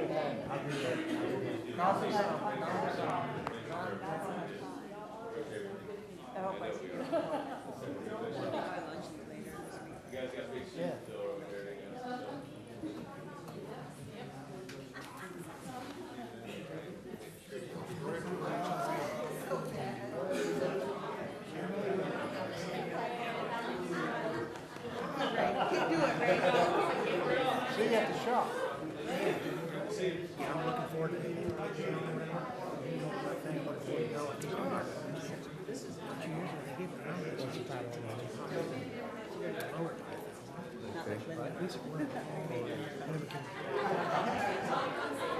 You know, I'm not crazy about the date. But that's why I think if we're involved, then we can. Because Don is the right job. A lot better than. Well, I'm gonna push this chair to the side and have us hold. I'm not gonna pass that on to her, so. Hey, I'm just admitting, this is next. But it is. It's spread out. Yeah. I got two screens. Okay, next, resolution number 3. This is by title only, resolution number 1962. Whereas a resolution by the Board of County Commissioners of Pasco County, Florida, expressing appreciation to Donna R. Simister, Deputy Clerk for the Office of the Clerk and Controller, for her 25 years of outstanding service to Pasco County. Done and resolved in regular session with the quorum present and voting this 11th day of December 2018, signed by the Board. Move approval. Second. I have a motion and a second. All those in favor say aye. Aye. Thank you. Motion passed. Thank you.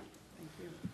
All right, this time we will proceed to public hearing agenda, starting with P1 ordinances. All right. Madam Clerk, we have proof? We do. And welcome, stranger. Thank you, We have stranger. Proof in the Tampa Bay Times, September 26, 2018. All right, Commissioners, this is probably what you were waiting for all day, me to read this very long ordinance title. But Denise Hernandez, Planning and Development, today, this is the adoption hearing on Land Development Code Amendment 34. So today we are requesting that you accept public comment and adopt the proposed ordinance amendment by roll call vote. So here it goes. An ordinance by the Pasco County Board of County Commissioners amending the Pasco County Land Development Code, Section 303.6, Application Submittal and Acceptance, Section 303.7, Application Review, Section 304.2, Public Notice, Section 305, Neighborhood Meeting, Section 402.2, Zoning Amendment, MPUD, Master Plan Unit Development District, Section 403.1, Preliminary Development Plan Residential, Section 403.2, Preliminary Development Plan Non-Residential, Section 403.3, Preliminary Site Plan, Section 404.2, Land Excavation Operating Permits, Section 404.3, Mining, Section 404.4, Construction and Demolition Debris Disposal Facilities, Section 404.6, Yard Trash Disposal Facilities, Section 406.6, Model Centers, repealing section in its entirety and reserving section, Section 503 AC, Agricultural District, Section 523 PO1 Professional Office District, Section 524 PO2 Professional Office District, Section 525 Neighborhood Commercial District, Section 526 C2 General Commercial District, Section 527 C3 Commercial Light Manufacturing District, Section 528 I1 Light Industrial Park District, Section 529 General Industrial Park District, Section 530 Supplemental Regulations, Section 604 Northeast Pasco Rural Protection Overlay District, Section 700 Subdivision and Plating Standards, Section 802 Tree Preservation and Replacement, Section 905.2 Landscaping and Buffering, Section 907.1 On-Street Parking, Appendix A Definitions, and other sections as necessary for internal consistency, providing for applicability, repealer, providing for severability, inclusion into the Land Development Code, and an effective date. Any questions on, I don't know if you want me to go through each and every point as to the different changes in the Land Development Code. Some of the salient points are the fact that we are doing a non-improvement plat where folks who may have subdivided their lots or are planning on subdividing lots and are not proposing any infrastructure, any bonded improvements, can actually use a surveyor instead of using a, having to use a professional engineer at a greater cost. That's something that the board had requested that we do. Another thing that we're doing is we're getting rid of bottle clubs, which was one of your tier 2 priority items. And there's a lot of different unintended consequences from former land development code amendments that we are making changes to in order to resolve those issues. Okay. Any questions? Any questions? Okay. Pleasure of the board. Public hearing? Public hearing, yeah. Oh, excuse me. Public hearing, have we got a sign up sheet? I won't get into it. Okay. We don't have one or anyone signed up. Is anyone here or present that has not signed up that would like to speak to this item P1?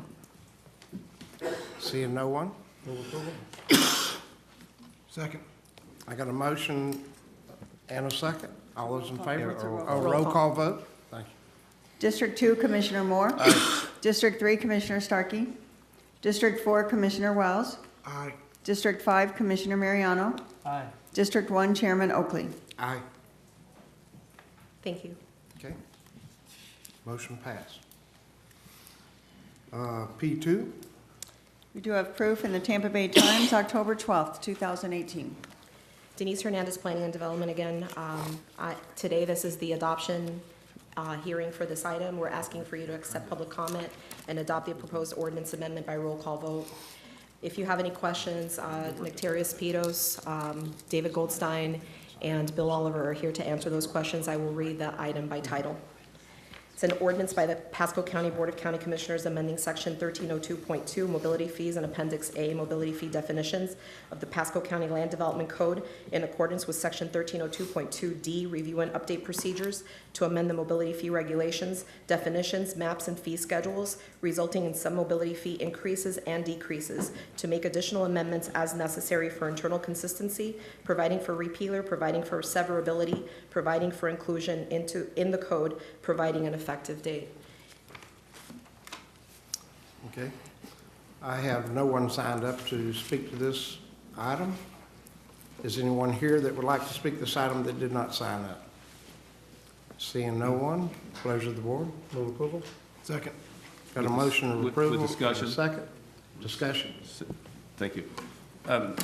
So last time, when we met on this item, we did talk about having that future discussion on the multifamily, especially along the 54, 56 corridor. I just want to make sure that we continue to have the board support on having that discussion.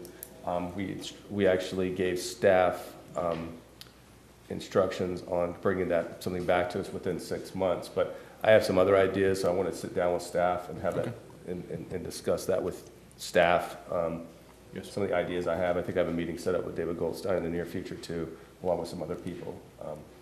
And I could, if I had those thoughts I have, I will bring back to this board as a whole to include in those discussions. Some of those could be possibly, overlay districts that include multifamily.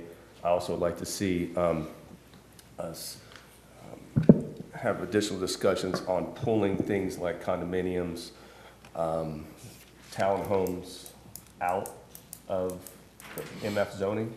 I think it causes too much confusion, causes confusions for the public, and causes confusion just amongst the development community, in addition to ourselves at times too. I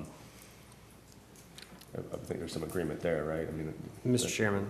Yes, sir. Condominium is a form of ownership. It's not something that you regulate by land use.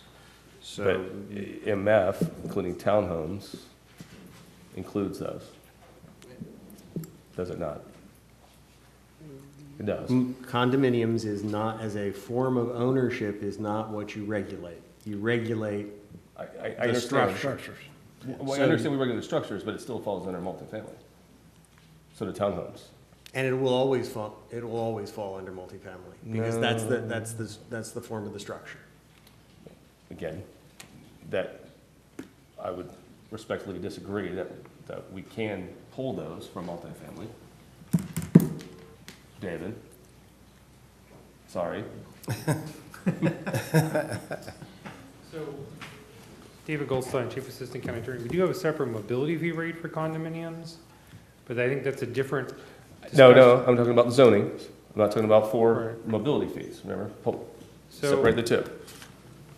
I agree with the county attorney. I'm not sure of any basis to distinguish between condominiums and apartments from a zoning perspective. I thought we said we could, you and I had that discussion. We could look at that. Townhomes maybe, because townhomes are a different type of structure than an apartment or a condo. Okay. But we'd have to look at that. So you're but- saying only condominiums, you're not talking about townhomes then? All I'm saying is if you've got a tower and it's multifamily, it doesn't matter whether it's apartments or whether it doesn't, you can't regulate on the form of ownership. You can only regulate on what the structure is. So if you want to create a different category for single-family attached, low-rise attached, i.e. townhomes or villas, and want to put it in different multifamily zoning categories, you can do that, but you need to get away from the form of ownership versus the land use that you're regulating. So, you know, for example, the things we're doing, some of the things we've done and we'll probably continue to do is deed restrictions that only allow possibly townhomes on that property for that zoning. Right, so But what, we need to get away from that. We need to separate, pull that out of the whole category. You could create a different zoning district, just as the county attorney said, for low-rise multifamily. For example, a 1 or 2 story townhome could be a different zoning district than a multi-story apartment. We don't need to get in the mix, but, so let's continue to have that discussion, okay? Okay. Let's do it. I think we probably all need to have that discussion, so we can either do it together or do it individually, so we all are up to speed on that. Yeah. So things could be So included. I have not met with Commissioner Moore to hear all of his Not yet, ideas so yet. we have a meeting scheduled. So at this point, there's really nothing to discuss with you all. So, Right. So we would. We don't have to do it today, but I'm saying in the near future, let's talk to each commissioner and give us all the opportunity to know where we stand on that. I think staff's proposing to deal with the mini storage first, bring that to you first, because that's the easier one to tackle. But we need to have a larger discussion about apartments and multifamily. I think that's going to be a little more difficult to tackle. Right. If we want to include an overlay district, Okay. if you want to do certain types of moratoriums along certain corridors, things like that. So those are the discussions we can have. All right, Okay. I'll leave it at that. All right. So I have a motion and a second, and it's a roll call vote. District 2, Commissioner Moore. Aye. District 3, Commissioner Starkey. District 4, Commissioner Wells. Aye. District 5, Commissioner Mariano. Aye. District 1, Chairman Oakley. Aye. Motion passed. Next, we move to P3. We do have proof, Tampa Bay Times, June 22nd, 2018. Good afternoon, Denise Hernandez, Planning and Development. P3 is PDD 18 CU 27, Patricia Weber Festmeyer, North American Towers LLC, Earthcom Services. This is a request for a continuance to February 5th, 2019 BCC meeting at 1:30 in Dade City. Move to continue time certain. Second. I have a motion and a second. All those in favor say aye. Aye. Aye. Okay. And P4, we do have proof, Tampa Bay Times, November 17th, 2018. Item P4 is PDD 19-0195. It's a Development of Regional Impact Amendment. It's a continuance, Mitchell Ranch Plaza DRI. It's a request for continuance to January 8th, 2019 BCC meeting at 1:30 in Dade City. Move to continue time certain, January 8th, 2019. Second. I have a motion and a second. All those in favor say aye. Aye. Aye. Motion passed.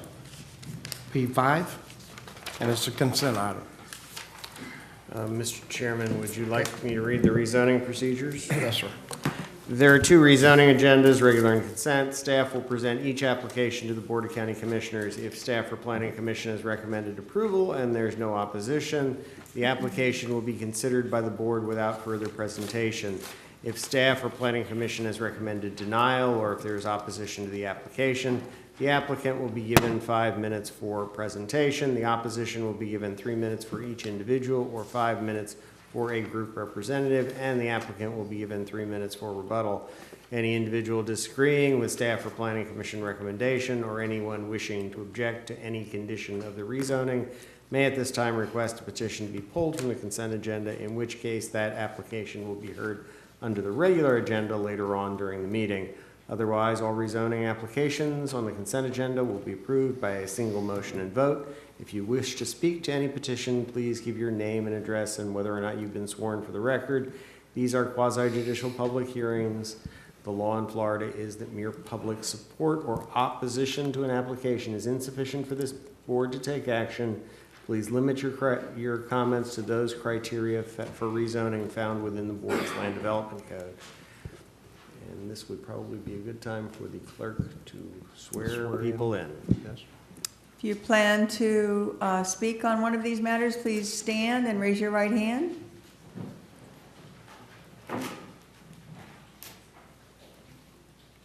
Thank you. Do you swear or affirm the testimony you are about to give is the truth, so help you God? Thank you. Okay. All right, P5. So we do have proof. P5, P7, and P8 were all advertised in the Tampa Bay Times on November 2nd, 2018. P6 was advertised in the Tampa Bay Times on November 16th, 2018, and affidavit of certified mailings and site postings. Okay. Denise Hernandez, item P5 is PDD 197315.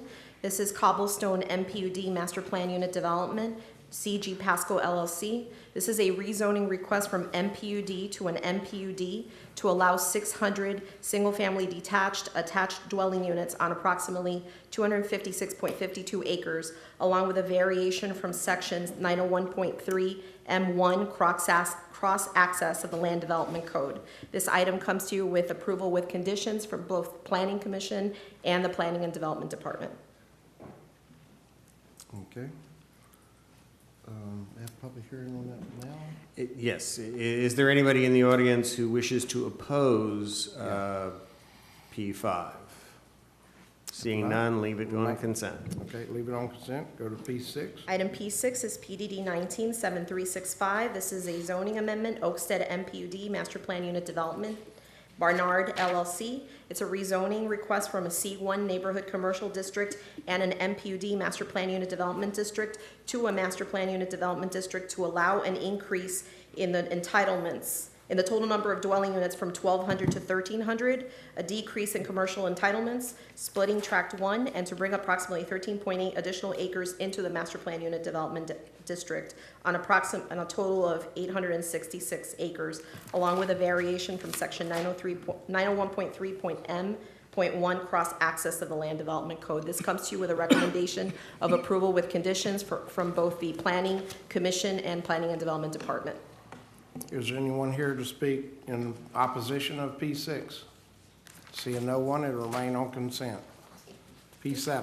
Item P7 is PDD 197357 in the name of Schwen Family Limited Partnership. This is a change in zoning from an AC district, agricultural district, to a PO1 professional office district. This comes to you with a recommendation of approval from both Planning Commission and the Planning and Development Department. And I do want to mention that I did provide to the clerk's office a total of 3 ex parte communications from Commissioner Starkey, Commissioner Mariano, and Commissioner Oakley on this item. Okay. Is anyone here to speak in opposition to P7? Seeing no one, it will remain on consent. P8. Item P8 is PDD 19-CU11. This is a conditional use request in the name of Jasmine Center LLC, Ballpark Auctions LLC for an indoor, and that's a correction on the title. It's an indoor auction house, not an outdoor auction house, in a C2 general commercial district. This comes to you with a recommendation of approval with conditions from both the Planning Commission and Planning and Development Department. Anyone here to speak in opposition to P8? Seeing no one? Move approval of the consent agenda. Second. I have approval on the consent agenda with a second. All those in favor say aye. Aye. Aye. All opposed, like sign. Motion passed. Thank you, Commissioners. Thank you. Next is P9. Good afternoon, Attorney Monaco, Long Range Planning and Development. First, I'd like to just hand out the ex parte. If you'd received the ex parte forms that just recently came in. I do have proof of publication for P9, Tampa Bay Times, November 9th and December 1st of 2018.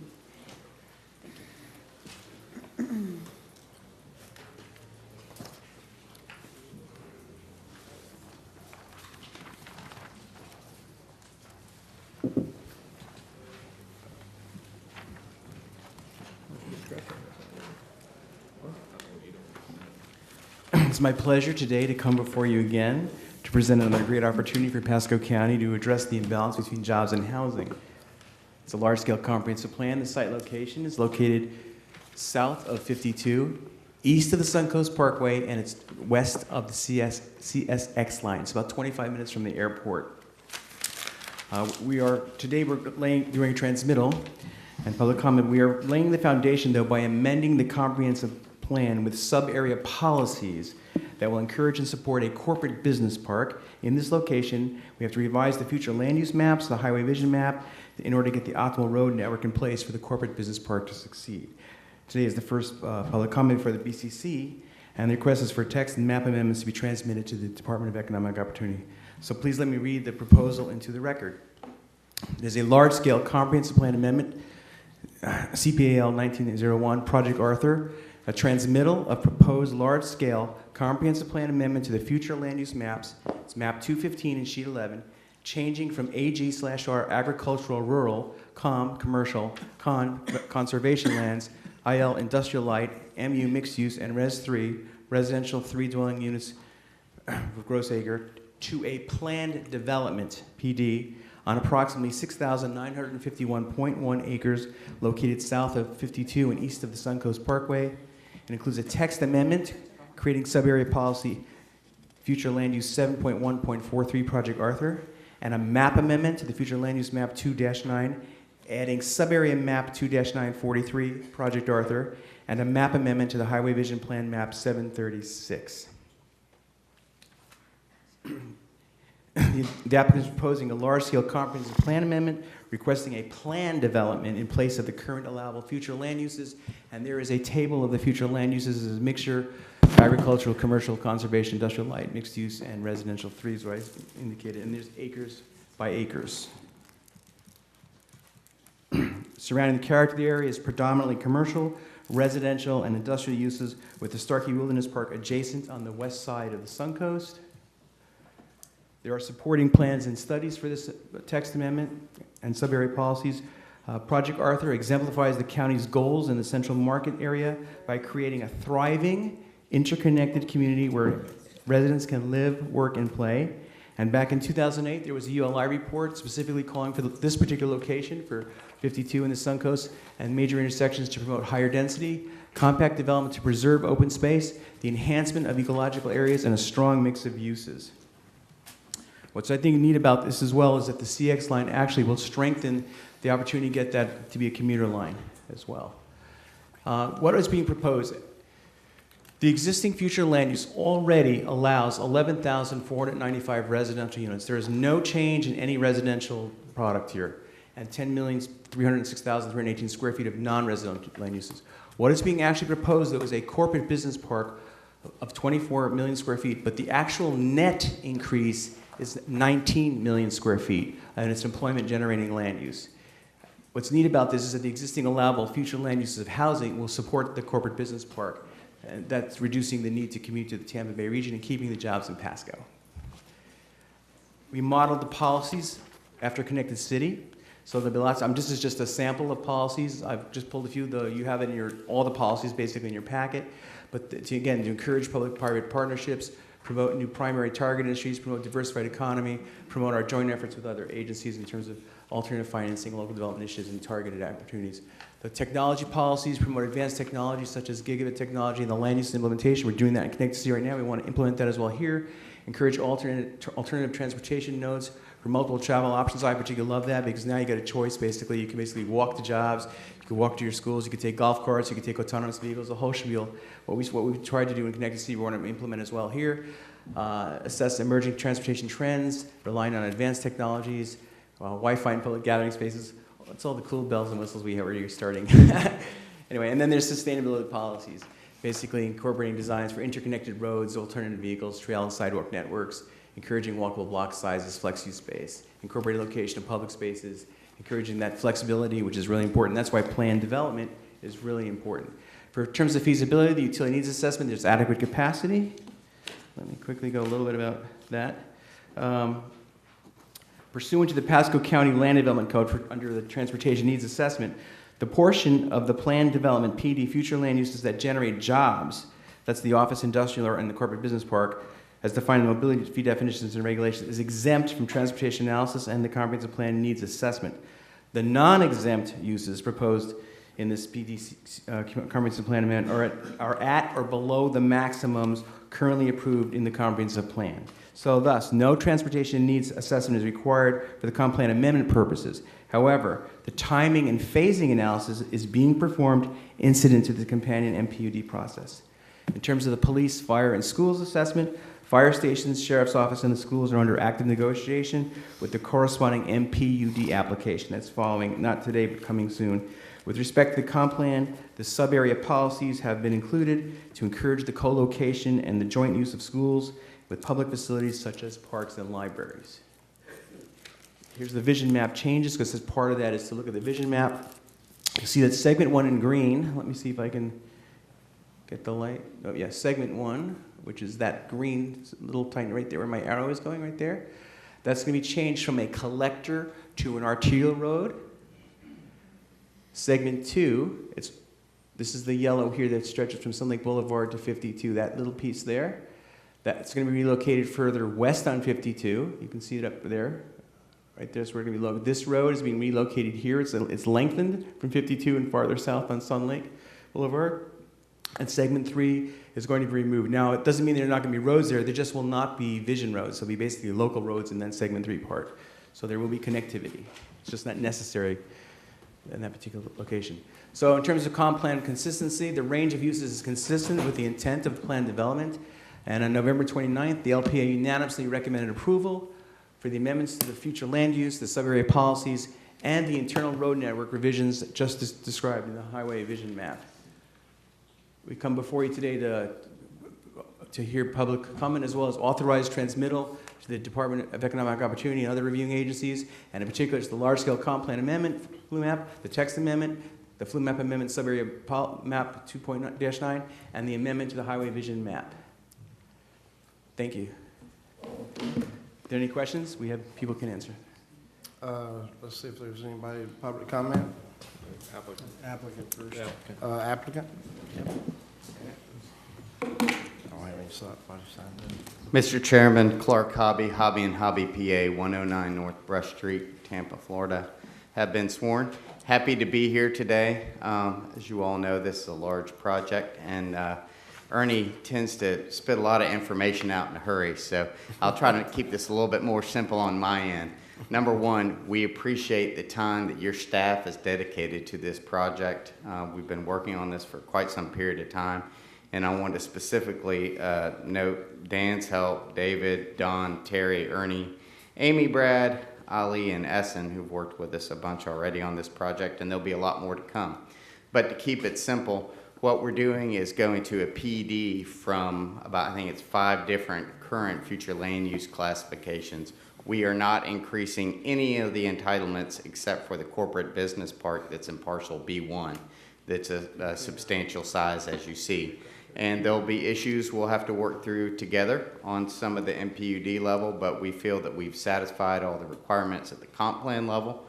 And we look forward to you all transmitting this up to the state, and we're happy to answer any questions. We have our whole team here. So thank you.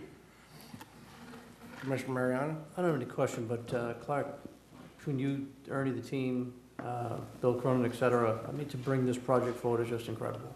I think from years ago, setting up our key points around the county, what would be a good place to land something like this and see it come to fruition is just amazing. So.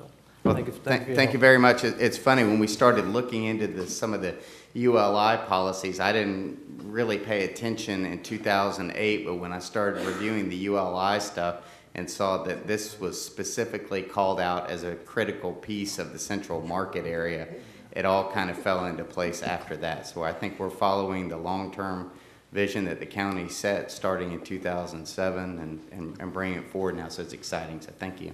When I look at Tampa, the Hillsborough County just passing the transportation program going forward and seeing the bus rapid transit running down through Wesley Chapel all the way through Tampa all the way to St. Pete.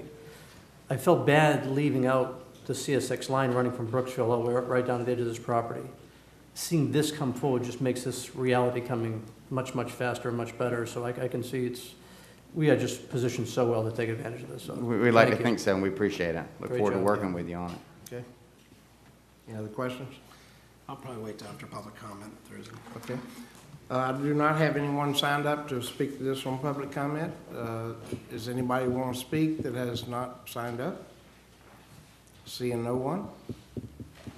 Okay, I'll Commissioner make Wells? a motion to approve, and then if we can get a second, just under under discussion real quick. I mean, this is about jobs, and I missed most of it, but over 50% of our residents that live in workforce in Pasco County work outside the county. About time we're a county that's creating jobs, being competitive with the region, and quite frankly, the U.S. So it's nice to see these companies coming to Pasco. It's exciting. Obviously, it's in my district, which is even more exciting, but it's where it needs to be in the central part of the county. This is probably the most exciting project I've seen come to us in my 4 years, so. That's good. All right, I have a motion and a second. All those in favor say aye. Aye. Aye. Okay, motion passed. P10. We do have proof, Tampa Bay Times, November 16th, 2018.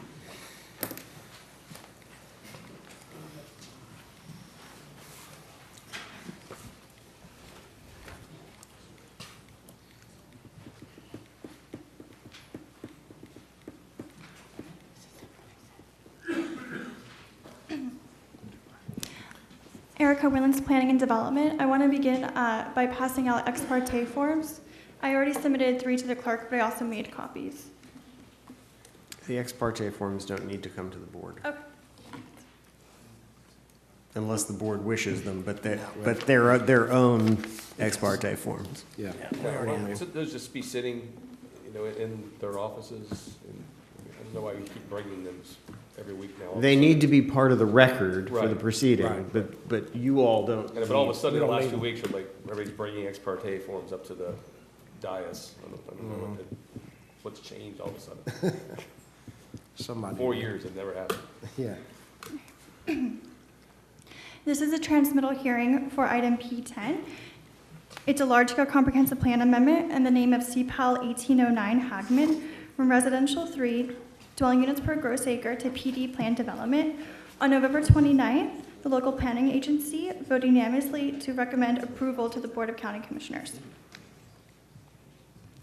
The subject site is located in the central market area on the north side of Wisteria Loop, approximately 500 feet west of Land O'Lakes Boulevard. This is an aerial view of the subject site. You can see that there's Land O'Lakes High School to the north. There's single-family dwellings immediately adjacent to the south. The elderly nutrition is located immediately adjacent to the east.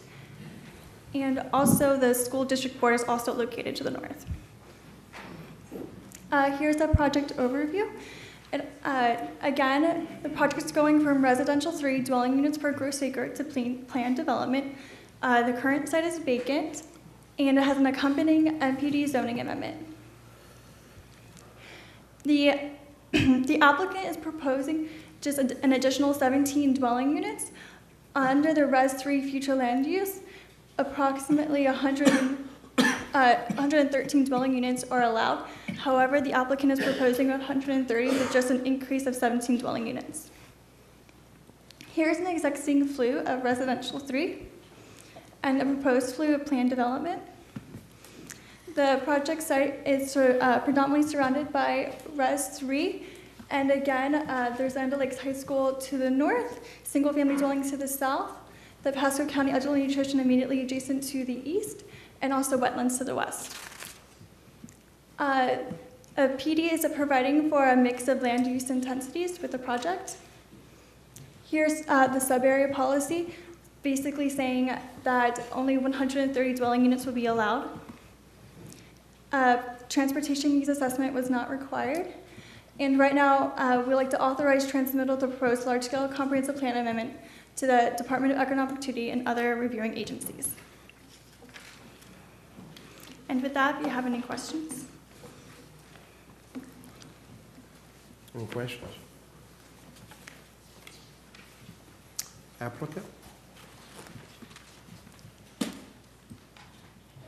Mr. Chairman, Clark Hobby again. I know I had asked for a substantial amount of time, a couple of days ago, but we've been working with some of the neighbors on this project, and I'm going to reserve the balance of my time after I finish, and we have our whole team of experts here to answer any questions. But what you have before you today is a fairly simple land use amendment from Res 3, which would yield 113 units, to PD to yield just 17 more units, which really is needed to just get us out to slightly above the Res 3 number in actuality, based on the wetlands on site and the way the density calcs are in the comp plan.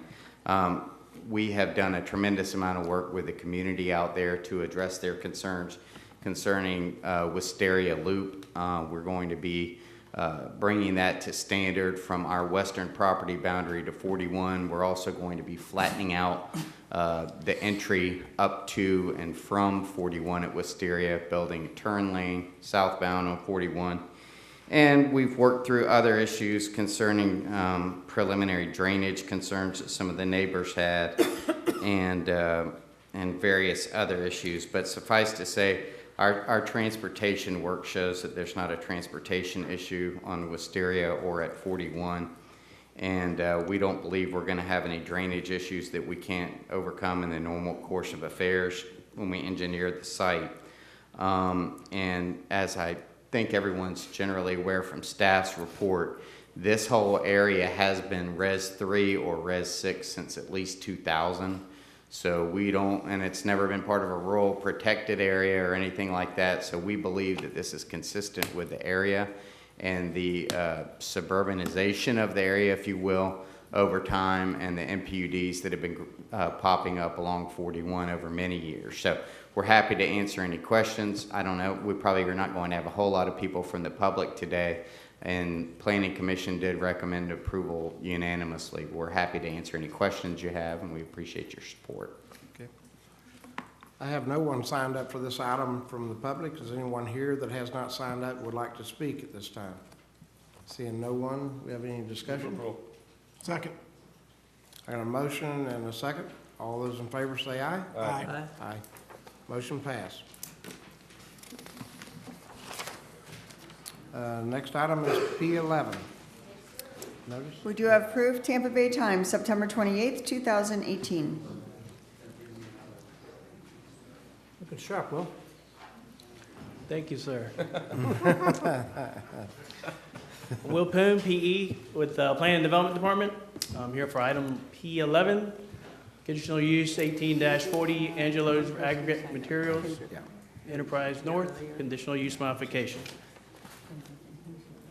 Location is located on the northwest corner of Enterprise Road and Anton Road, extending north to Duck Lake Canal Road. Angelo Aggregates is requesting to modify its conditional use to raise the height from elevation 220 to 320 feet, difference of 100 feet in elevation, to remove the time limit for commercial activities and replace it with the maximum elevation. And some of the existing zoning is an MPUD and agricultural. Adjacent zonings are agricultural and agricultural residential. Future land use is also agricultural 2 and planned development. Adjacent also agricultural 2 to the south. Application is permitted only to use Enterprise Road. The applicant has agreed to deed Pasco County 50 feet of right-of-way for Duck Lake Canal Road with 30 days of approval. And all previous conditions remain in effect with a few revisions to condition 1.617 and some other landscape plan as a result of a recent town hall meeting we had last week. And the details of that will be presented by the applicant and their consultant here shortly. I have submitted a revised resolution to the clerk, and this is the site plan as you see in your packet. That remains the same. And as I said, the landscape plan and other conditions would be in more detail from the applicant. And at this time, I can do it. Or okay. Okay, I can do that.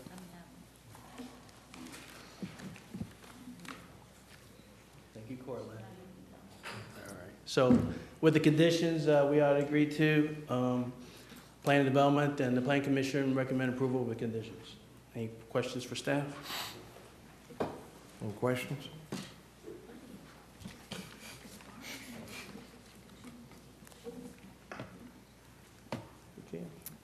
much as she would. Oh, wait, we're gonna have the applicant speak. Don't have to have applicant speak now. Yes, okay. I can read them. Okay, Ms. Wilhite. Ms. Wilhite, for the applicant.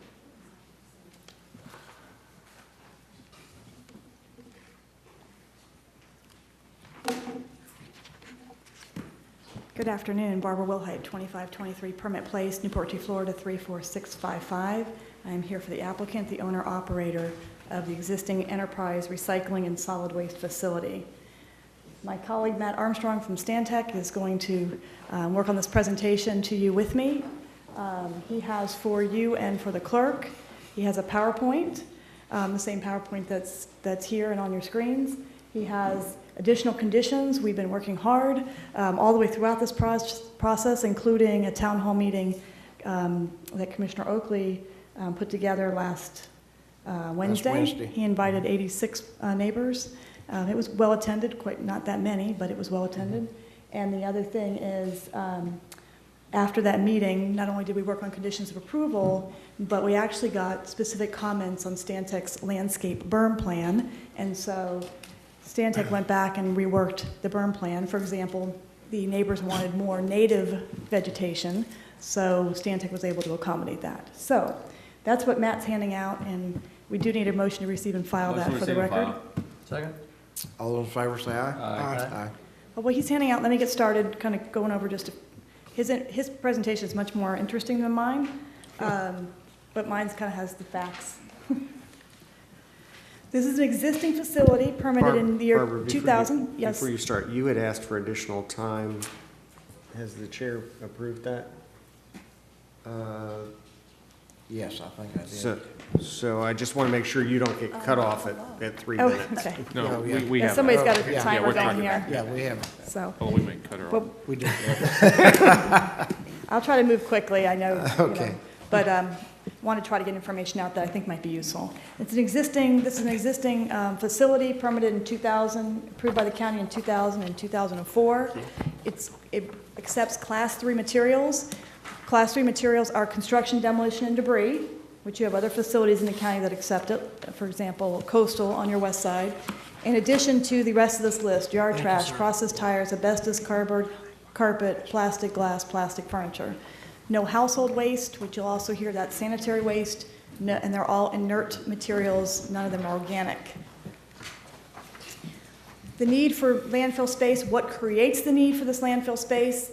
Building new structures and remodeling existing structures, and Pasco County actually has a contract itself to dispose at this facility. Pasco's population is expected to double, so we're going to have more structures, more remodeling. The 100-foot increase from what is approved will double that capacity of this landfill without increasing the footprint and creating new neighbor and new environmental impacts. As I mentioned, this facility was approved in 2000 as a 115-acre facility, expanded in 2004 as approved by the county to be a 493, we'll just call it 500 to make it easy when I present. And in 2012, we did some special approvals for waste tire processing and shredding and concrete asphalt crushing on a portion of the overall facility. This existing facility is well sited.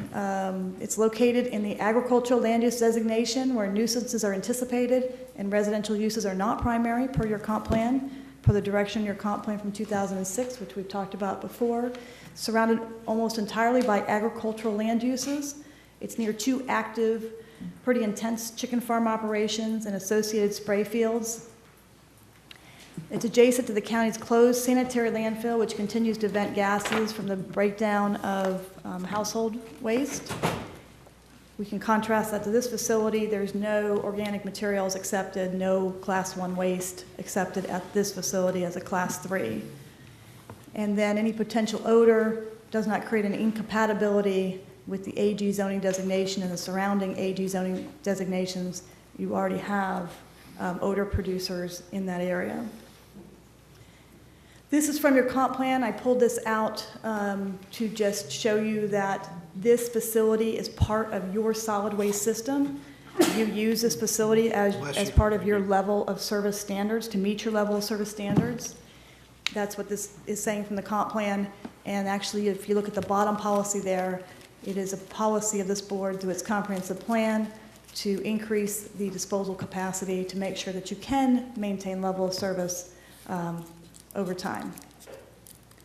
Your county landfill capacity, the county has a 14-acre cell, and after it's full, the county has no place for Class 3 waste or CD&D materials unless you convert Class 1, which you reserve for household waste in the event that you ever had an issue with your resource recovery facility, which your staff says is not advisable to convert any Class 1 space. It should be reserved. The county does not accept any commercial Class 3 waste or CD&D materials.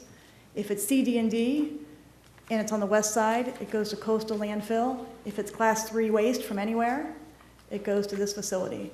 So other than your 14 acres, this is the only facility in Pasco County for Class 3 materials. This is from my conversations with John Power. The county needs the increase in capacity proposed by Angelo's, and the increase in capacity will benefit the county and its citizens. What is being requested? Now you understand what are these materials, what does your comp plan say about your solid waste system, what is the need, what capacity do you have? This is our request. Revise condition 6 to replace a time limit with the maximum elevation. Your code already says that for the operations of these types of facilities, they want them to be capacity-based and not date-restricted, so that you don't have a date that limits the duration of one of these critical facilities without it reaching its capacity. And increasing the maximum elevation from 220 to 320, I think it's NAVD. I've been educated, it's not NGVD anymore, it's NAVD. Matt Armstrong will explain what that is, because that's not from ground level, that's from sea level. That'll double the capacity without increasing the footprint or necessitating the construction of another 500-acre facility somewhere else. There is no change in the landfill boundary, footprint, materials, day-to-day operations, or the recycling operations. So we've done a lot of work on this. Went to Planning Commission twice, and we met with neighbors, and then we collected with Commissioner Oakley to meet with neighbors again last Wednesday. Stantec's prepared a visual impact analysis. What does 220 to 320 look like? What does 220 look like? Matt Armstrong will go through that with you. They've also designed a substantial berm with trees and landscaping to mitigate visual impact, which will occur. Any impact of 320 will be well into the future as the landfill gets to that point. For example, just to kind of tell you how this was something that was interesting to me, the 20-foot portion of the berm, which there's an 8-foot portion too, requires 300 cubic yards of material, approximately 6,500 truckloads. So it's a substantial berm that would be required to be permitted by both your county and by SwiftMud. That is a very busy condition. That is the condition that goes with the berm. And it's very busy for a very specific reason, which is we want to be very clear what we have to do, when we have to do it, and what happens if we don't do it. There was a condition in the 2004 approval that required a berm along Duck Lake Canal Road. You might hear regarding that today. That condition certainly wasn't as clear as this. So we wrote this to be very clear about when we're going to do, what we're going to do. And so unlike other conditions that we see that just call for berm and buffers, Stantec has specific plans that are incorporated into your approval that say, here's exactly what's going to be planted, here's the trees that are going to be planted, here's the spacing of the trees, and that's going to be incorporated into your approval as Exhibit B of your resolution. We have to submit our permits for the landscape buffer no later than February 1st, commence construction 30 days after receipt of the permits, will complete no later than December 31st, 2020, after December 31st. If it's not complete, then no material can be removed or accepted until it is completed. And then if it's completed, then the owner-operator can remove materials and accept them again. We also added a maintenance provision in here that the landscaping has to be maintained in a healthy condition of perpetuity and replaced within 30 days of demise or removal. That's actually your code for other landscaping. That's the same standard. The residents made a very good point, and I'm glad they did when we met with them, that Duck Lake Canal, they asked that Duck Lake Canal should not be used for construction, so it'll have to be on site. And then after I learned it was 6,500 trips, I was happy that they had pointed that out to us, so we included language, Duck Lake Canal shall not be used for construction or maintenance of these landscape berms. The other thing we added here is a summary of activity, so the county doesn't have to go out on site. They can review every month. They can see where we're at in permitting, where we're at in construction, and what we've done for maintenance each month with our monthly reporting that we already do. Another condition that we added pursuant to neighbor comments and questions was the requirement to soil cover the working face of the landfill at the end of each working day. FDEP only requires that weekly, and C, D, and D facilities have no requirement to cover. They can just keep their materials open face until they close. Another conversation with neighbors that this condition's actually evolved over time was a concern regarding litter along Enterprise Road. That when it was first written, it was written on a weekly basis. We would pick up any Class 3 materials that would otherwise be disposed of or should be disposed of at the facility, and we would pick up Class 3 materials on a weekly basis and dispose them at the facility. The neighbors said, hey, can we make that all litter? So we've changed the language after the neighborhood meeting to make it all litter. And litter is defined by Florida statutes. It's a defined term. So with that, I have handed out, you do have not only your PowerPoint, but the conditions of approval look like this. These are how they're changed from your packet, what was online, pursuant to the changes that we made as a result of the neighborhood meeting. This was emailed to the neighbors that I had emails for, so they have received that as well.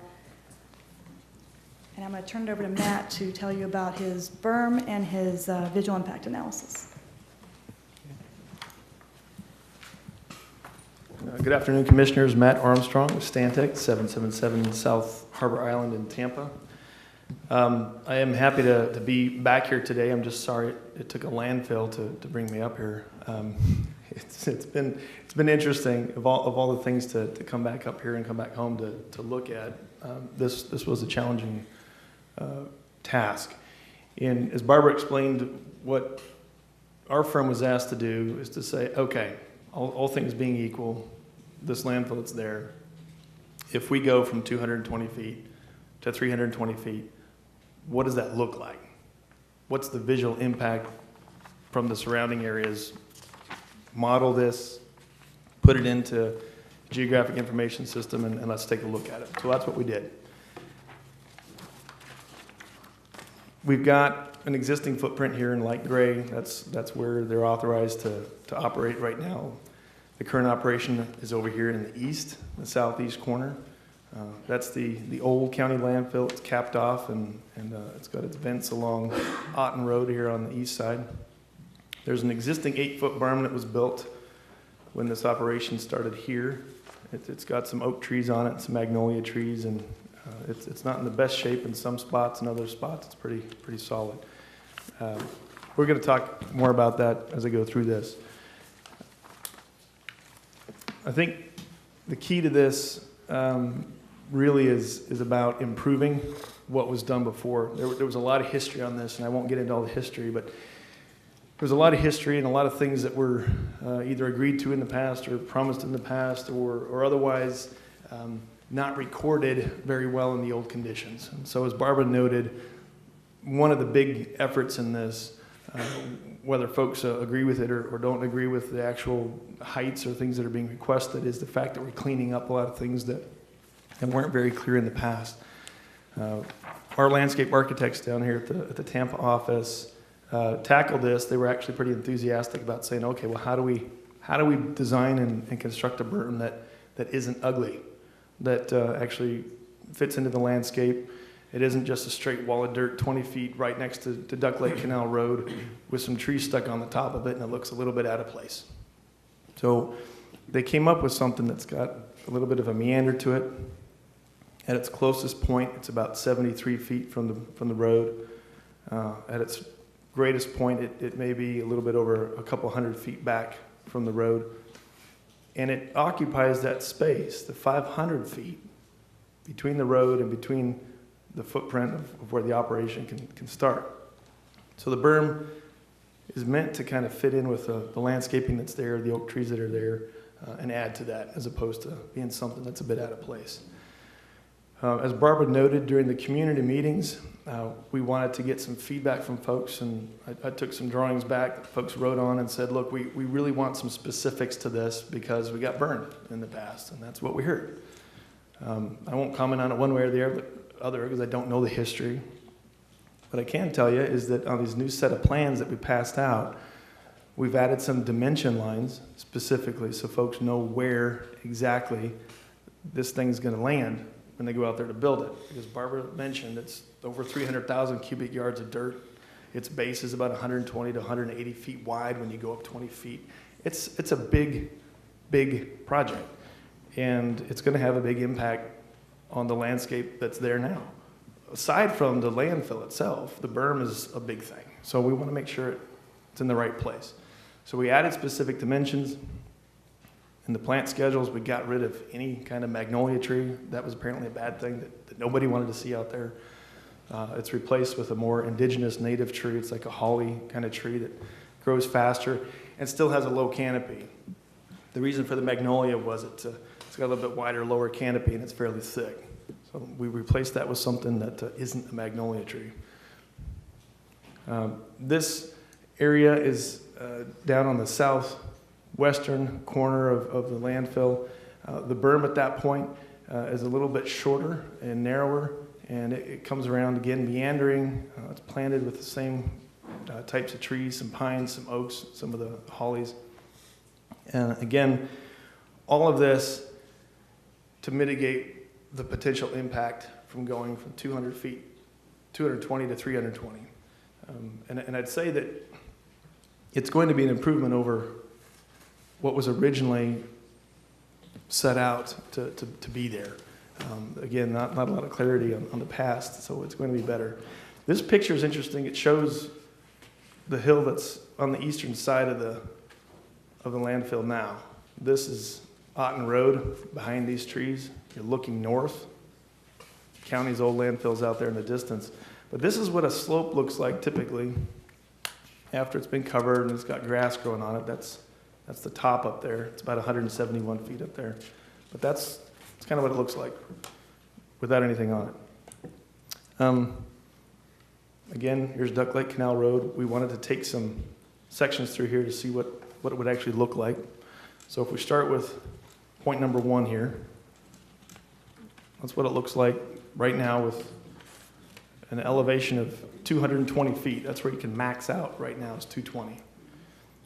We went over to the high point on Duck Lake Canal Road, which is 102 feet above sea level, or that North American vertical datum, which is the newer and improved version of the NGVD, which is typically referred to in the flood insurance rate maps will be tied to NGVD, whereas North American vertical datum will be used for things like this. So you're at 102 feet above sea level. There's a 2-story house that's there. It's a nice house, and if you're in the second floor of that house, roughly, and you look out the window towards the landfill, this is where the berm would be planted, the trees. It's a mature height. Typical oak tree takes 50 to 60 years to get to that 60 to 70 foot height.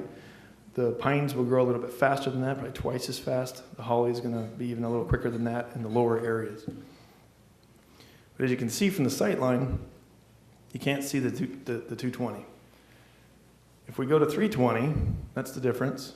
There's 320 over here. You're looking out the window. You might catch a glance of it over the tops of the trees in the distance. That distance is well over 1,100 feet. So you're getting close to a quarter mile away as you look out the window at the hill over here. The top of this will never come to a point like this. Typically, and John Arnold, the engineer, will tell you this too, that's tapered off. Typically towards the top, you start to get a taper, and that takes it even further back. It's a soft edge in the distance.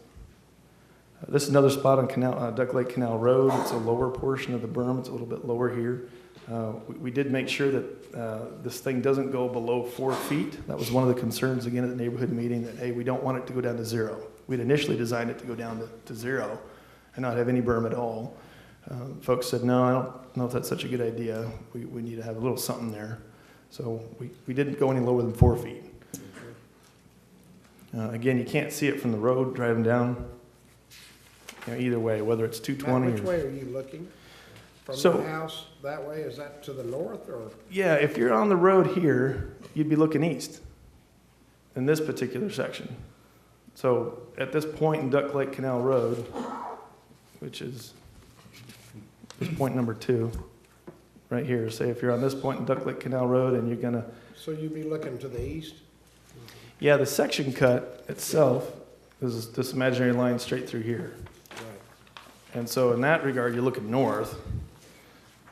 But from the perspective of the little red line there, you're looking east. You'd be looking east across the landscape berm up to the top over here. The trees and the berm effectively block that even at 4 feet. This is another spot on Duck Lake Canal Road where the berm is a little bit closer to the road. Again, you've got the trees on top. If you're looking over, you don't really see the 220. You're not going to see the 320. So again, this is just our unbiased assessment of what's the math, what's the geometry out there. If you were to take a couple of points on the road, high points, low points, where the berm is close to the road, where it's far away, what do you see? You don't see any difference between the 220 to 320 in that regard. But we wanted to do a little more than that. Barbara asked us to say, okay, that's great, the math works out, and the lines, the geometry, all that, but what does it actually look like? So we went around. I spent a lot of time driving around out here. Again, I certainly don't live here. So again, I appreciate the community meeting to hear from folks that do. And we wanted to try to capture that as best we could.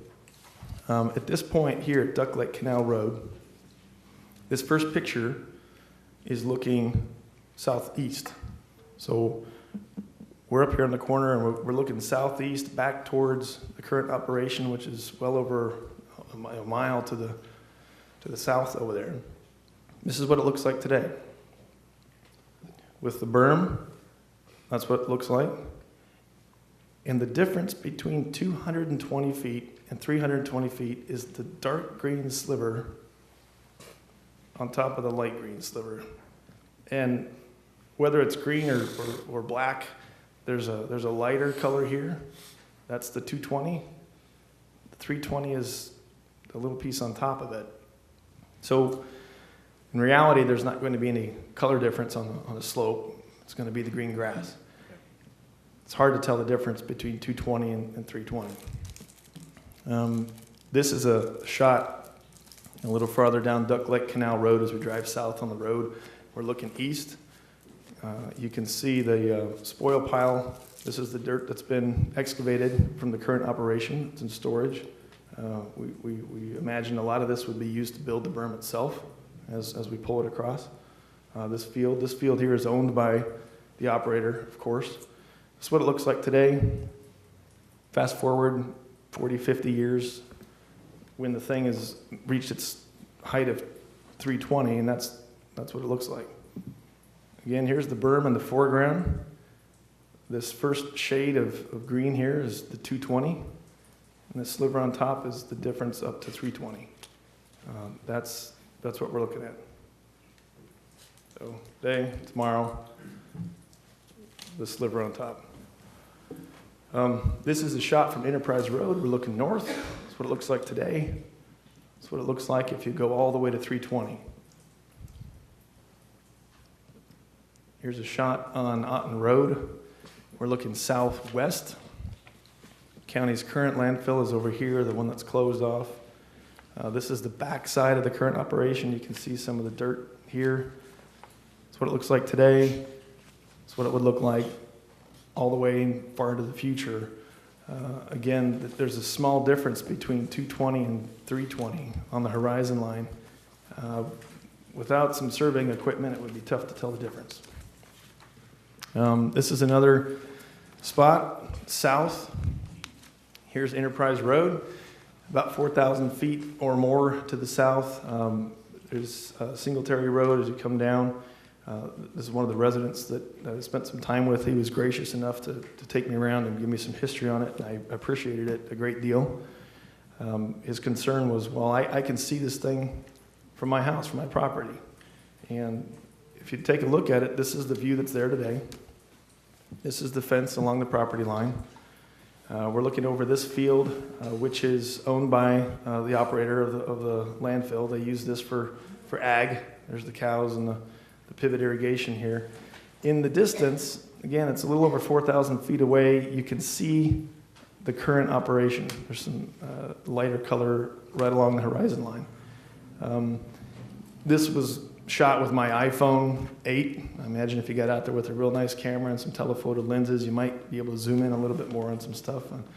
I know Mr. Singletary shared with us some pictures where you could see some of the trucks and the equipment on top of the operation, and you can see them out there moving around. If you approve it, there's the difference between 220. So again, this first line here, the lighter green, that's 220. The sliver on top is the 320. So right now they can go up to this line at 220. If we double the capacity in the same footprint, we can go up to 320 here, and that's the difference. Again, hard to see to the naked eye the difference between those two. In summarizing this, I think the berm and the landscaping plan, it mitigates most of that impact. The difference between the 220 and 320 is really hard to make out. I certainly believe that the berm that we've designed is a lot better than what was conditioned in the past. It's certainly going to be a lot more clear. We've got some very strict conditions as to when it must start, how it must proceed, how the permits are going to be reviewed, how the landscaping is going to be maintained. There's a lot of specificity in that, and we want to make sure that's done right. Because whether it's this operator or someone else, those conditions, they go with the land, and that's got to stay there, and that'll be clear over a long time frame. The conditional use amendment is consistent with the comp plan. It certainly meets those conditional use criteria.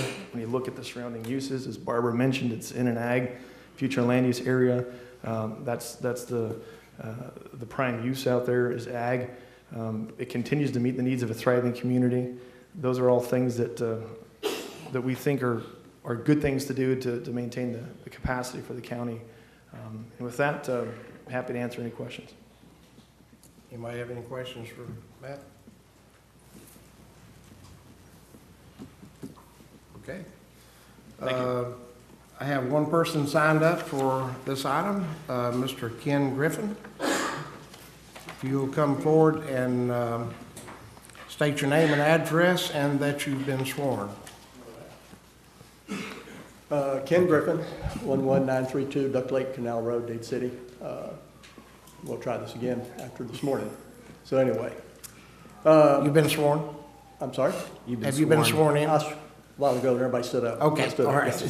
I thought you had, but I want to be sure. So, you know, you look at Matt's drawing, he makes it look pretty innocuous. But we live in that little offset right there off of Duck Lake Canal Road that, with his little map that our back of our property is Maybe adjacent. Matt can pull that up for us where you're talking about. Is adjacent, there you go, back to that little piece right there in the corner, right there in that little corner. We live right there, got a little 4 acres. Place has been there since, what, 1935, anyway. Right. So, of course, we aren't really happy about the landfill being our neighbor. I mean, even though they're doing a decent job for landfills, no concerns there. But my concern is the commissioners here as the overseer of Pasco County. And even though they're talking about this going up another 100 feet to 320, doesn't sound like a lot, but if you think about the overall elevation in Florida, that's one of the third or fourth highest places in the whole state of Florida. It's higher than Greer Hill or La Hoop Hill, and it's going to be a landfill. And is that the type of image that Pasco County wants to have out there?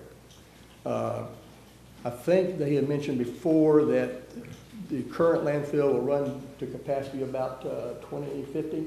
Is that about what you, somewhere in there, 2060? So another 30, 40 years before it reaches its capacity as it's currently authorized. In 30 or 40 years, are we going to have some new technology that's going to allow us to be able to dispose of this solid waste in a better method?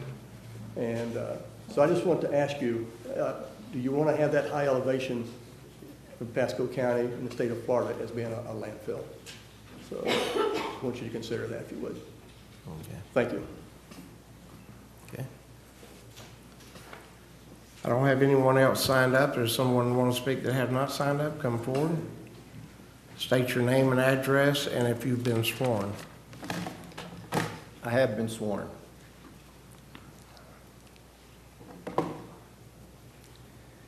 My name's John Floyd. Name and address? Okay.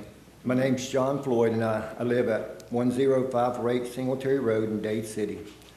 And I want to offer some perspective to you today about this conditional use amendment based upon what I have heard about it and the context that I have gained in dealing with this applicant and the landfill over the past 12 years. Our community organization worked with the Florida Department of Environmental Protection, Nestle's Water North America, WRB Enterprise, Crystal Spring Reserve, City of Tampa, and the City of Zephyr Hills in denying the applicant Class 1 landfill that was proposed across the street from the existing Class 3 facilities, which we are talking about right now. First, the applicant had proposed to county staff, the Planning Commission, and I'm sure in that meeting with Mr. Oakley, Ms. Starkey, and Mr. Wells, that Pasco County has had an immediate need for the landfill capacity. Based upon the applicant's current condition use agreement, they have approximately 43 years to operate the landfill with and accept up to 50 million cubic yards of waste. No information has been publicly communicated that this capacity is insignificant for Pasco County or any other counties in Florida or elsewhere. From my perspective, this does not appear to be a pressing concern for anyone at this time other than the applicant. Second, the applicant wants to raise the landfill from 220 foot to 320. This would make it taller than Sugarloaf Mountain, which is 312 foot, which is the tallest mountain on Florida's peninsula near Clearmont, and almost as tall as Burton Hill, which is the tallest mountain in Florida near the Alabama line. This will certainly make East Pasco County the eyesore of the state, and certainly not a reputation I want my community known for. But most importantly, the applicant has not proven the geotechnology engineering that provides the county with assurance that the landfill has any capability to support itself. It would be like, I would like to remind the commissioners that the DEP denied the proposed landfill across the street because of sinkholes in this area and the earth's incapability to support the solid waste that was supposed to be dumped there. The applicant made promises to the county before that it would be okay, but their engineering and design was flawed. Since this Class 3 landfill was designed before one of the same engineers, I suspect the foundational support is equally flawed to support a greater height. Third, since the perspectives are not shared with the county staff and planning commissioners, I suspect the request conflicts the conditional use standard 2, 3, and 8 and are warrant denying and minimally tabling the conditional use request at this time. I recommend that they go to DEP. Your time's up. Yeah. Okay, thank you. Thank you for your comments.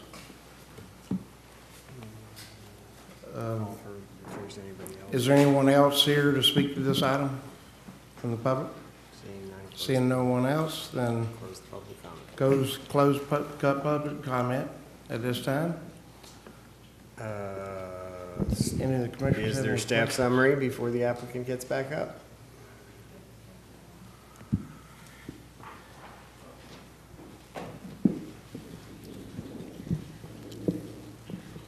What's been presented by the applicant for the conditions, the revised conditions in the landscape plan, we still concur with and recommend approval.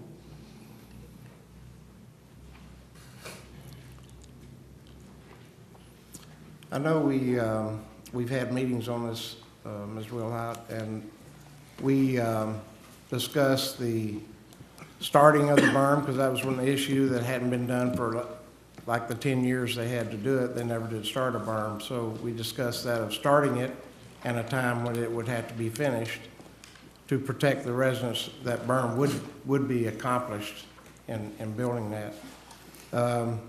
We've heard some more today about the height of the structure going from 220 to 320. Was not very much conversation in our meeting that we had this past week, but prior to that, we had a lot of conversation about it being too high. And what concerns me about the possibility of it being too high is, with the height of it and the extra weight of that, are we sure that we will fall in the regulations that it'll withstand that extra weight in those conditions with building it up higher? So I think that needs to be answered, and I'm not sure we necessarily want the tallest hill in Pasco County to be a landfill, even though it will look like just a hill. And I understand that for the good of the citizens of all of Pasco County, the volume that is in that landfill and the footprint is already there is very important to the citizens of Pasco. But I think we need to look at those issues about the height of it, and if we could all possible change that or lower that and not be the tallest hill in the state. So, Okay. I can address that. First, with regard to the technical side of it, we had the same question at Planning Commission, and John Arnold, who's the project engineer, will explain the permitting. It's a highly regulated, permitted landfill by DEP. So let me have him explain the technical side of height. Good afternoon, Commissioners. John Arnold, 34924 Williams Cemetery Road, Dade City, Florida, and I was sworn in. Okay. That's a very good question about the height. So what we're required to do in the conditional use, as well as any other location in the state, is as we design or plan to move into a new cell of the landfill, we have to get a permit from the Department of Environmental Protection. Part of that process is doing a thorough investigation of the soils within that 5 or 10 acre cell area. And then based on the soil conditions, depth to limestone, you evaluate the height of the landfill above it, and you have to show that the subsurface soils have the bearing capacity and the strength to support the overlying loads. And so that'll be required for the department, by the department, in order to get a permit to construct and operate the landfill. Yeah. A second question on that is, have you had any issues with sinkholes or anything in this landfill since it's been started? We have not had any issues relative to instability or karst. There was at the beginning, I think it was prior to me being there, we had within the stormwater pond area a solution hole which was grouted up to the satisfaction of the DEP. Okay. With regard to the elevation, we've also heard those questions, and so I had Matt Armstrong and Stantec investigate, what is the highest point in Pasco County?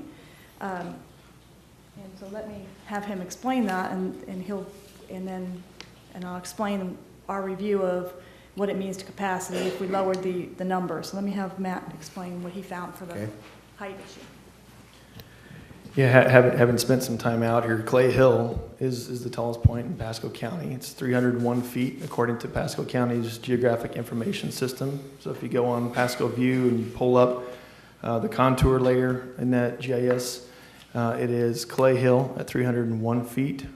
That is the highest point. A couple of other sources I found out there, USGS, Google, they're around 302, 303, so it's close. It's right. The most conservative side of it's 301. Is Clay Hill Road. LaHoop and some of those other hills are below 300, or maybe 290s and 280s along the Brooksville Ridge. So 301 feet would be the tallest point.